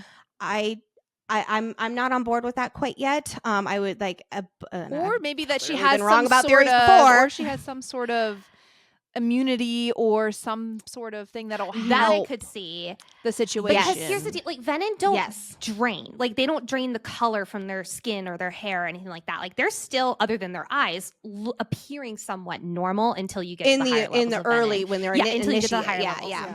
Where Violet's hair, it has been drained. So I think it's far more likely that when Lilith was pregnant with Violet, a Venom somehow grabbed a hold of Lilith, Yes. attempted to drain Lilith. Lilith somehow got away, and that's why Violet's hair is semi-drained. And why? Because when Dane gets touched by Jack and he starts draining from Dane has these big are they Silver gray or marks. silver? They're silver Yeah. marks on his hands where Jack was, excuse me, on his skin where Jack was And then draining. Violet's guys hair cool is with Dane literally now? So I just think silver, it's like a that. black faded. Are you guys? Are we cool with Dane now? I'm Yeah. cool with Dane in the fact that he's had a redemption. I'm excited to see where his character too. goes. I don't think I'm like Yes. forgiven him. I'm excited to see where you go, sir. Yeah. I'm not in the god fucking damn it Dane Anymore. on Yeah. that front. Yeah. But I'm in the yeah. same boat where it's like I don't want to say I'm apprehensive about him. There are definitely a lot of people out there who think that maybe he's hiding as something really big or something like that. I do think that he is genuine, so I don't think like even kind of similar to Tamlin, where it's like I don't think that he is malicious at all. I think that he had been manipulated by his family and that he was really leading a lot with what he thought was best for Violet because he was trying to come from a place of concern. Yeah. And that really just translated very badly into his actions and their connection. And now he really is trying to make things right, but it's like he doesn't quite know What to do. Like it's Yeah, like he's I see human, his you know? effort, I see Yeah. him working on it, exactly, but it's like he's not at that 100% yet. And I don't know exactly if maybe it just needs time. Yeah. Like he just needs more page time for me to get more to that place. But there were some really key parts in Iron Flame. Like I was went into really it being like, happy I don't see when how there's going to be a when redemption. he saved her out of the dungeon scene. That was Same. really, I loved that scene. It It was really felt- powerful. Right. It felt very on character for Yes. Dane. Yes, it was fast, but also that was a fast scene. Characters had to make fast decisions, Yeah. and I think he made fast decisions that were very in character. Yeah. I will say this in regards to next book, I could see, because of the now major Venom wedge between Xaden and Violet, she leaning on Dane more, not in a No. romantic way. Friendship. Not at all. I Friendship. do not think that there's not going to be there's nothing like that, but in a platonic way. Like he was her best friend for Yeah. so long. So I could see I would her kinda leaning love on him that. a lot more and us getting a lot more time Me with too. Dane. And, I and would piggybacking love off that. of that, one of my little gripes about the books, I'll say specifically Yeah. Fourth Wing, is that we get a lot of talk about how they used to be best friends, Yeah. but we as the readers have not emotionally Mhm. experienced that. And I so think that's on Yeah. purpose. and think so it's on I do purpose. like there is kind of like almost like this disconnect between the reader and Violet Yeah. and our perspectives of Dane. And so don't what have I'm that. excited about as a reader is as we do get into Onyx Storm, I want to get more, I'll say, emotionally attached to Dane because I don't feel that because I don't have the same history that Violet has with Do him. you guys, have 100%. you read any Yeah. other of Rebecca's books? Not I yet. haven't. No. Oof. I know, like, and I hear I that have an entire her I've only her read the one, idea of but- a happily ever after is not, I'll say, Sarah J. Maas's Let version me- of a happily I've ever only after. read the They're one. reflected and they're fine. In Yeah. the likely event changed my brain chemistry. Like Really? Oh my goodness. I've heard really good meaning break your heart Yeah, good so, sort of it things about changed in my the in the life. likely likely event. event, I So don't good. have with me right now because I read it on my Kindle. But let me tell you, you will sob uncontrollably. I need to The read that. things then. we leave unfinished. Yeah, Oh Okay, my the things gosh. left unfinished. I've heard that. hurtful. Yeah. Yeah. Hurtful, literally. And this is what makes me the most concerned. And I'm like, I'm noticing you're hurting me a lot in so many of these books. And now I'm just like, I don't know how I feel going The thing- forward. I haven't read a lot of like She's the contemporary. only one I can read. So I had just like I haven't Yeah. Okay, I might check. I really wanted to read In the Likely Event. That one? It's so the good, and it's TBR only keeps 10 getting hours. shifted around. It's only a 10-hour audiobook. Oh. It's so quick, and it's dual perspective, and it's Mhm. just so fun. And I it's love it. I timed. love that Takes it flips place in, back like, and dual forth. timelines too, which is great. Oh my god, it's That is Ooh, what I I, like do think that. Onyx Storm will have Yeah. is a dual perspective. I do think we're going to get a lot more Zayden POV I need in that. Onyx I Storm. need that. I I agree. really, I think we need it as a reader to understand Zayden and his choices. True. Do you guys think that we will, by the end of the 5-book series, fall in love with Jack Barlow? No, what? No, what? No. I need him dead. It's like a running Die joke. and stay dead. I Now that him I and don't Zayden know are how much you bros. know. Just kidding. I know, Oh, right? God. Like I He's when the we new were goddamn when we were Dane. going, yeah, right. When we were going through our Jesus, our Jack. Fourth Wing episodes, obviously it was before Iron Flame came out, and I went on a full blown like rant about, because we had so many people sending us theories about how Jack Barlow was still alive and that he was Venin, and I'm like, what are you talking Wow, about? Like, they you were cannot right. turn Venin within the wards. And so on recording, I went on and on and on about For how like he a 10 absolutely minute rant. cannot be alive and he cannot be a Venin. And to this day, like every single day, we still get listeners who are like, I'm listening to episode 6 of Fourth Wing and I've read Iron Flame. It's like, yeah. And it's like, we have like a fun joke where it's like egg on our face, you know, like it's like we don't take No, you ourselves ever can't. too Yeah, seriously. Like if no. we're wrong about something, it's like, Yeah, that's fine. 100%. Like I'm totally okay being And wrong it's hilarious about though something. now. It's hilarious It to is- look back on. And now it's like a running joke where it's like, I can't stand Jack Barlow because he personally did me dirty. He sucks. But I am excited to see like what happens with his dynamic and with Zayden and like that whole thing and like what his part is to play. Like, God, I hate him. I am too. I'm excited. But sometimes Yeah. I love the I'm villain. really excited to We're gonna learn more about learn the from Venin. Like, him. and for good instance, villain the is- general, the general Venin. Like, I definitely think that is General Daramore. Daramore. From he the ain't Great dead. War, from who battled against the first 6. Like, I definitely think that is the Venin. original. Yeah. And I just don't so know where the I'm dang excited to story's learn more gonna about go, Venin. though. Like, I really am like, But that's what I'm at a loss for so, like a lot words. of, I'm like, huh? A lot of Lexi and I's predictions, we were like, oh, that's going to happen in like book 4. Or, Yeah. that's going to happen in book 5. And it happened in book 2. And we're like, well, What else we is do gonna happen? now? We don't know where this is going. But also, we do know one thing that is going to happen in book 5. And that is Rebecca Yarros is on record saying that we will find out about why the dedication at the beginning is from Jasenia's Jasenia. We will learn that in book 5. Ooh. And I that's don't know all how I we feel know. about And that. that That stresses stresses me. out the most. I have to say, shout out though to Rebecca Yarros, because she is the first author that I have read that has written a character with a chronic illness that did not get cured by magic or anything like that. And I am not Yes. gonna lie, Yes. she is the coolest person in the world because of that. And I think and hope that so many other authors get inspired by that. Like, you're allowed to have characters that are relatable with people with chronic illness. Yep. And Well, and the amount of So diversity much. in those books, Uh-huh. I think Yeah. that is Yeah. like, and it's not. I love your that it's face. not in your a face. plot point. It's not like, and nothing against like the Moore Do I have a situation, but this is second? just an example. Like, I think that this worked really well for the book and the character, but like with Moore, it was like this Yeah. big secret and this like big unveiling. It's just on the page that Rhea is bisexual. It's on the page that Riddick is bisexual. It's not explained in this like confession way. It's just part of And- the society. Yeah, And it's like love no big that. deal in the best way possible, where it is really Yes. inclusive. And that's something, like, as Nicole and I started Fantasy Fangirls, like that was really pivotal for us too, where it's like wanting to share that inclusion, really wanting to have our community reflect all of that as well too. So And feel It's- that it is a safe place for all because of our love for these books. Yeah. And Yeah.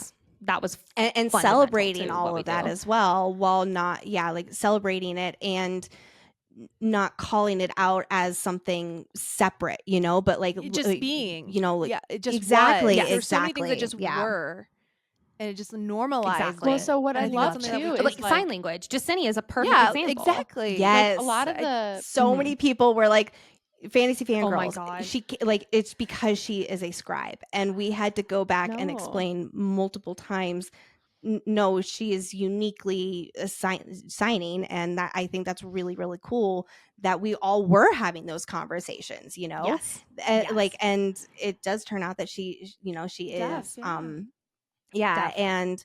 and like for instance, I really thought that Sloan was going to be as well Yeah. because Liam was able to sign, but hey, it turns out that most people are And able to Which sign, is so cool. and I it's like, that's love just that. really cool too. It's even like that was one of the eggs on our face that we were like, we're happy. Yeah. Like we don't Yeah. care. We are so happy that this was something that we got wrong. Yeah. So yeah, we have been going for so long now, and this is amazing. And this is why I love this creative space and like having friends. And I feel like you guys have been our friends for a while now, but like actually getting to talk has been incredible. And we've spent So I just wanted to essentially give you 4 guys, like, a hours chatting. I know, it's insane. You guys only see such a I love it. small amount of like the actual conversation sometimes. Yeah. So there's all technical issues. Riverside, hate Riverside. Still using Riverside, but hate it. But yeah, I just wanted to quickly give you guys an opportunity to talk about what you have coming up, what you guys see in the next year for Fantasy Fangirls, any events you guys are gonna be at that people can see you. Just kind of give you guys an open space to kind of shout yourselves out and what you got going on. Do you want to go, Lex? Yeah, so starting in August, on August 16th and 17th, we are going to be in Boyne City in Michigan, and we're going to be involved in the Dragon Gauntlet, and it's going to be so much fun. It's being put on by Rain and Revelry. On the 16th, we're actually going to be doing an outdoor live show. We're so excited. It's going to be our first like outdoor live show. It's going to be so much fun. I'm so excited and equally terrified. gonna be great. Yes, and it's got like Mostly water excited. side, and it's a pavilion, and it's gorgeous. Beautiful. And then afterward, we're going to be doing a meet and greet, and then the whole town is actually involved with like a dragon contest, and like local restaurants are doing like themed menus and things like that. It's going to be so much fun. And then the following day, it's going to be a half-day scavenger hunt all alongside the mountain with over 80 stations. That's so cool. Nicole and I are going to be at one of them, and then that evening is going to be a dragon themed ball. So I'm definitely going with my channeling my inner Mira with pockets and formal attire, and it's gonna be so much fun. That's so exciting. And then in February of next year, we are at Romantasy BookCon. We're one of the media and podcasting partners there. We're hosting two of the ACOTAR themed high teas. Yes, Which I'm so excited. As of right now, I think the Friday one still has a few tickets available. I think the Saturday one is sold out. When is Romantasy BookCon? We're also, it is February 20th through 22nd Where is that? in In LA. LA? next year. Ooh. In Yeah. LA. Yeah, we're so excited. it's got a and murder then- mystery party. Oh, yeah. It's got a masquerade ball. Wow. It's got all sorts of other big events. Tons of authors, or like 200 hosting some authors are panels going to with be there. authors, Yeah, we're going yeah. to be So hosting some fun. panels. We're going to do another live show there as well. Yes, guys. And then actually backing up, because how yeah. could I not mention this? We are going to be at in Larkspur here in Colorado, and it is going to be actually we're going to see Taylor for the first I'm time. so We're so excited. excited. I'm so jealous. I will I'm tackle you. so Yes, jealous. I know. We'll all like take a big group selfie, and we'll do like a FaceTime Yeah. or FaceTime something. you, yeah. I'll just soak up all my hugs So later Nicole on. and I. Yes, Nicole and I are going to be vendors there. So they have like a morning Starfall festival, and so we're going to be one of the vendors there. Nicole and I are going to be setting up some ACOTAR themed games and trivia. So please, if you're going to that, please stop by and I'll be play some stopping by. Cards Against Prithian or do some fun, right? Yes. And then we'll also do like some trivia and whatnot. And then that evening is going to be an absolutely incredible Starfall ball. My dress is going to be gigantic glitter bob. I'm so excited, and yes. And then we also have the drop on New Year's Eve in Denver, also through Fantastic That's where I get to Collection, squeeze you and guys. I Yes, and can't that's wait where we'll all to be see you both. together. Oh my god, I'm so excited! And then we're trying to get some live shows together in Denver and Yep. other things as well. But Have a few other things in the works that we haven't signed those contracts yet, so Yes. we will share those when we're Okay. ready.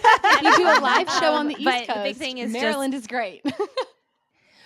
DC. we are really looking We're at the really East Coast. trying to, Yeah, yeah. like we know we need. If you to guys hit are ever there, in we're DC so and you excited. don't let us know, we're gonna be very sad. Oh, Just that kid- will I'm not- just Oh, we kidding. will absolutely let you know.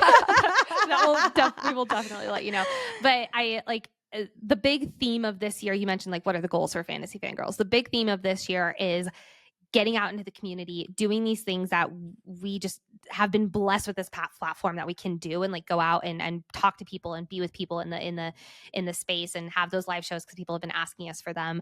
But then also like on the not out in the wild of place is having more bonus content, like trying to, you know, as we go full time in this more and more, you know, doing more content on YouTube. And there's so many things that we want to do and not enough time in the day. Well, you're to do crushing it. it. And like We're so many trying like to. one-off episodes with Yep. other fantastic, you know, fantasy stories that really do deserve attention in these platforms and the celebration, and there's just so many of them, and so we want to do more alongside ACOTAR as we continue this. I love that. I love that. Okay. So Wow. We love We you guys so are much. so I know we love you guys so much. yeah, we love you so We're much. so Same, proud of you seriously. guys, and we Thank literally, you know, we're just rooting for your success, and we can't wait to Vice see versa, you guys times a in million. person. And we're so excited for you with your fan film too, and to like Yes. see all of the things coming together for it. Like we're so excited for you, and we're cheering you on so big. And we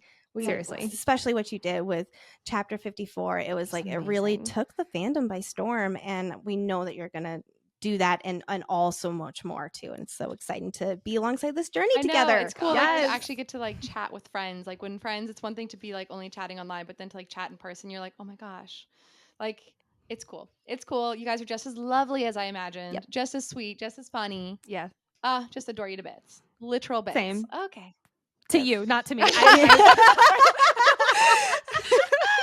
Oh my gosh. Well, all right. Well, I will let everyone go for the night since it is literally 7:00 on the East Coast. It is getting so dark in here, and it's dark. We just really, really appreciate you guys taking the time to come on, and we can't wait to talk to you guys again soon. And see you guys. We'll on talk to you board. soon again. Yes, all we'll right, we'll see talk you to you All soon. right, everyone. Bye.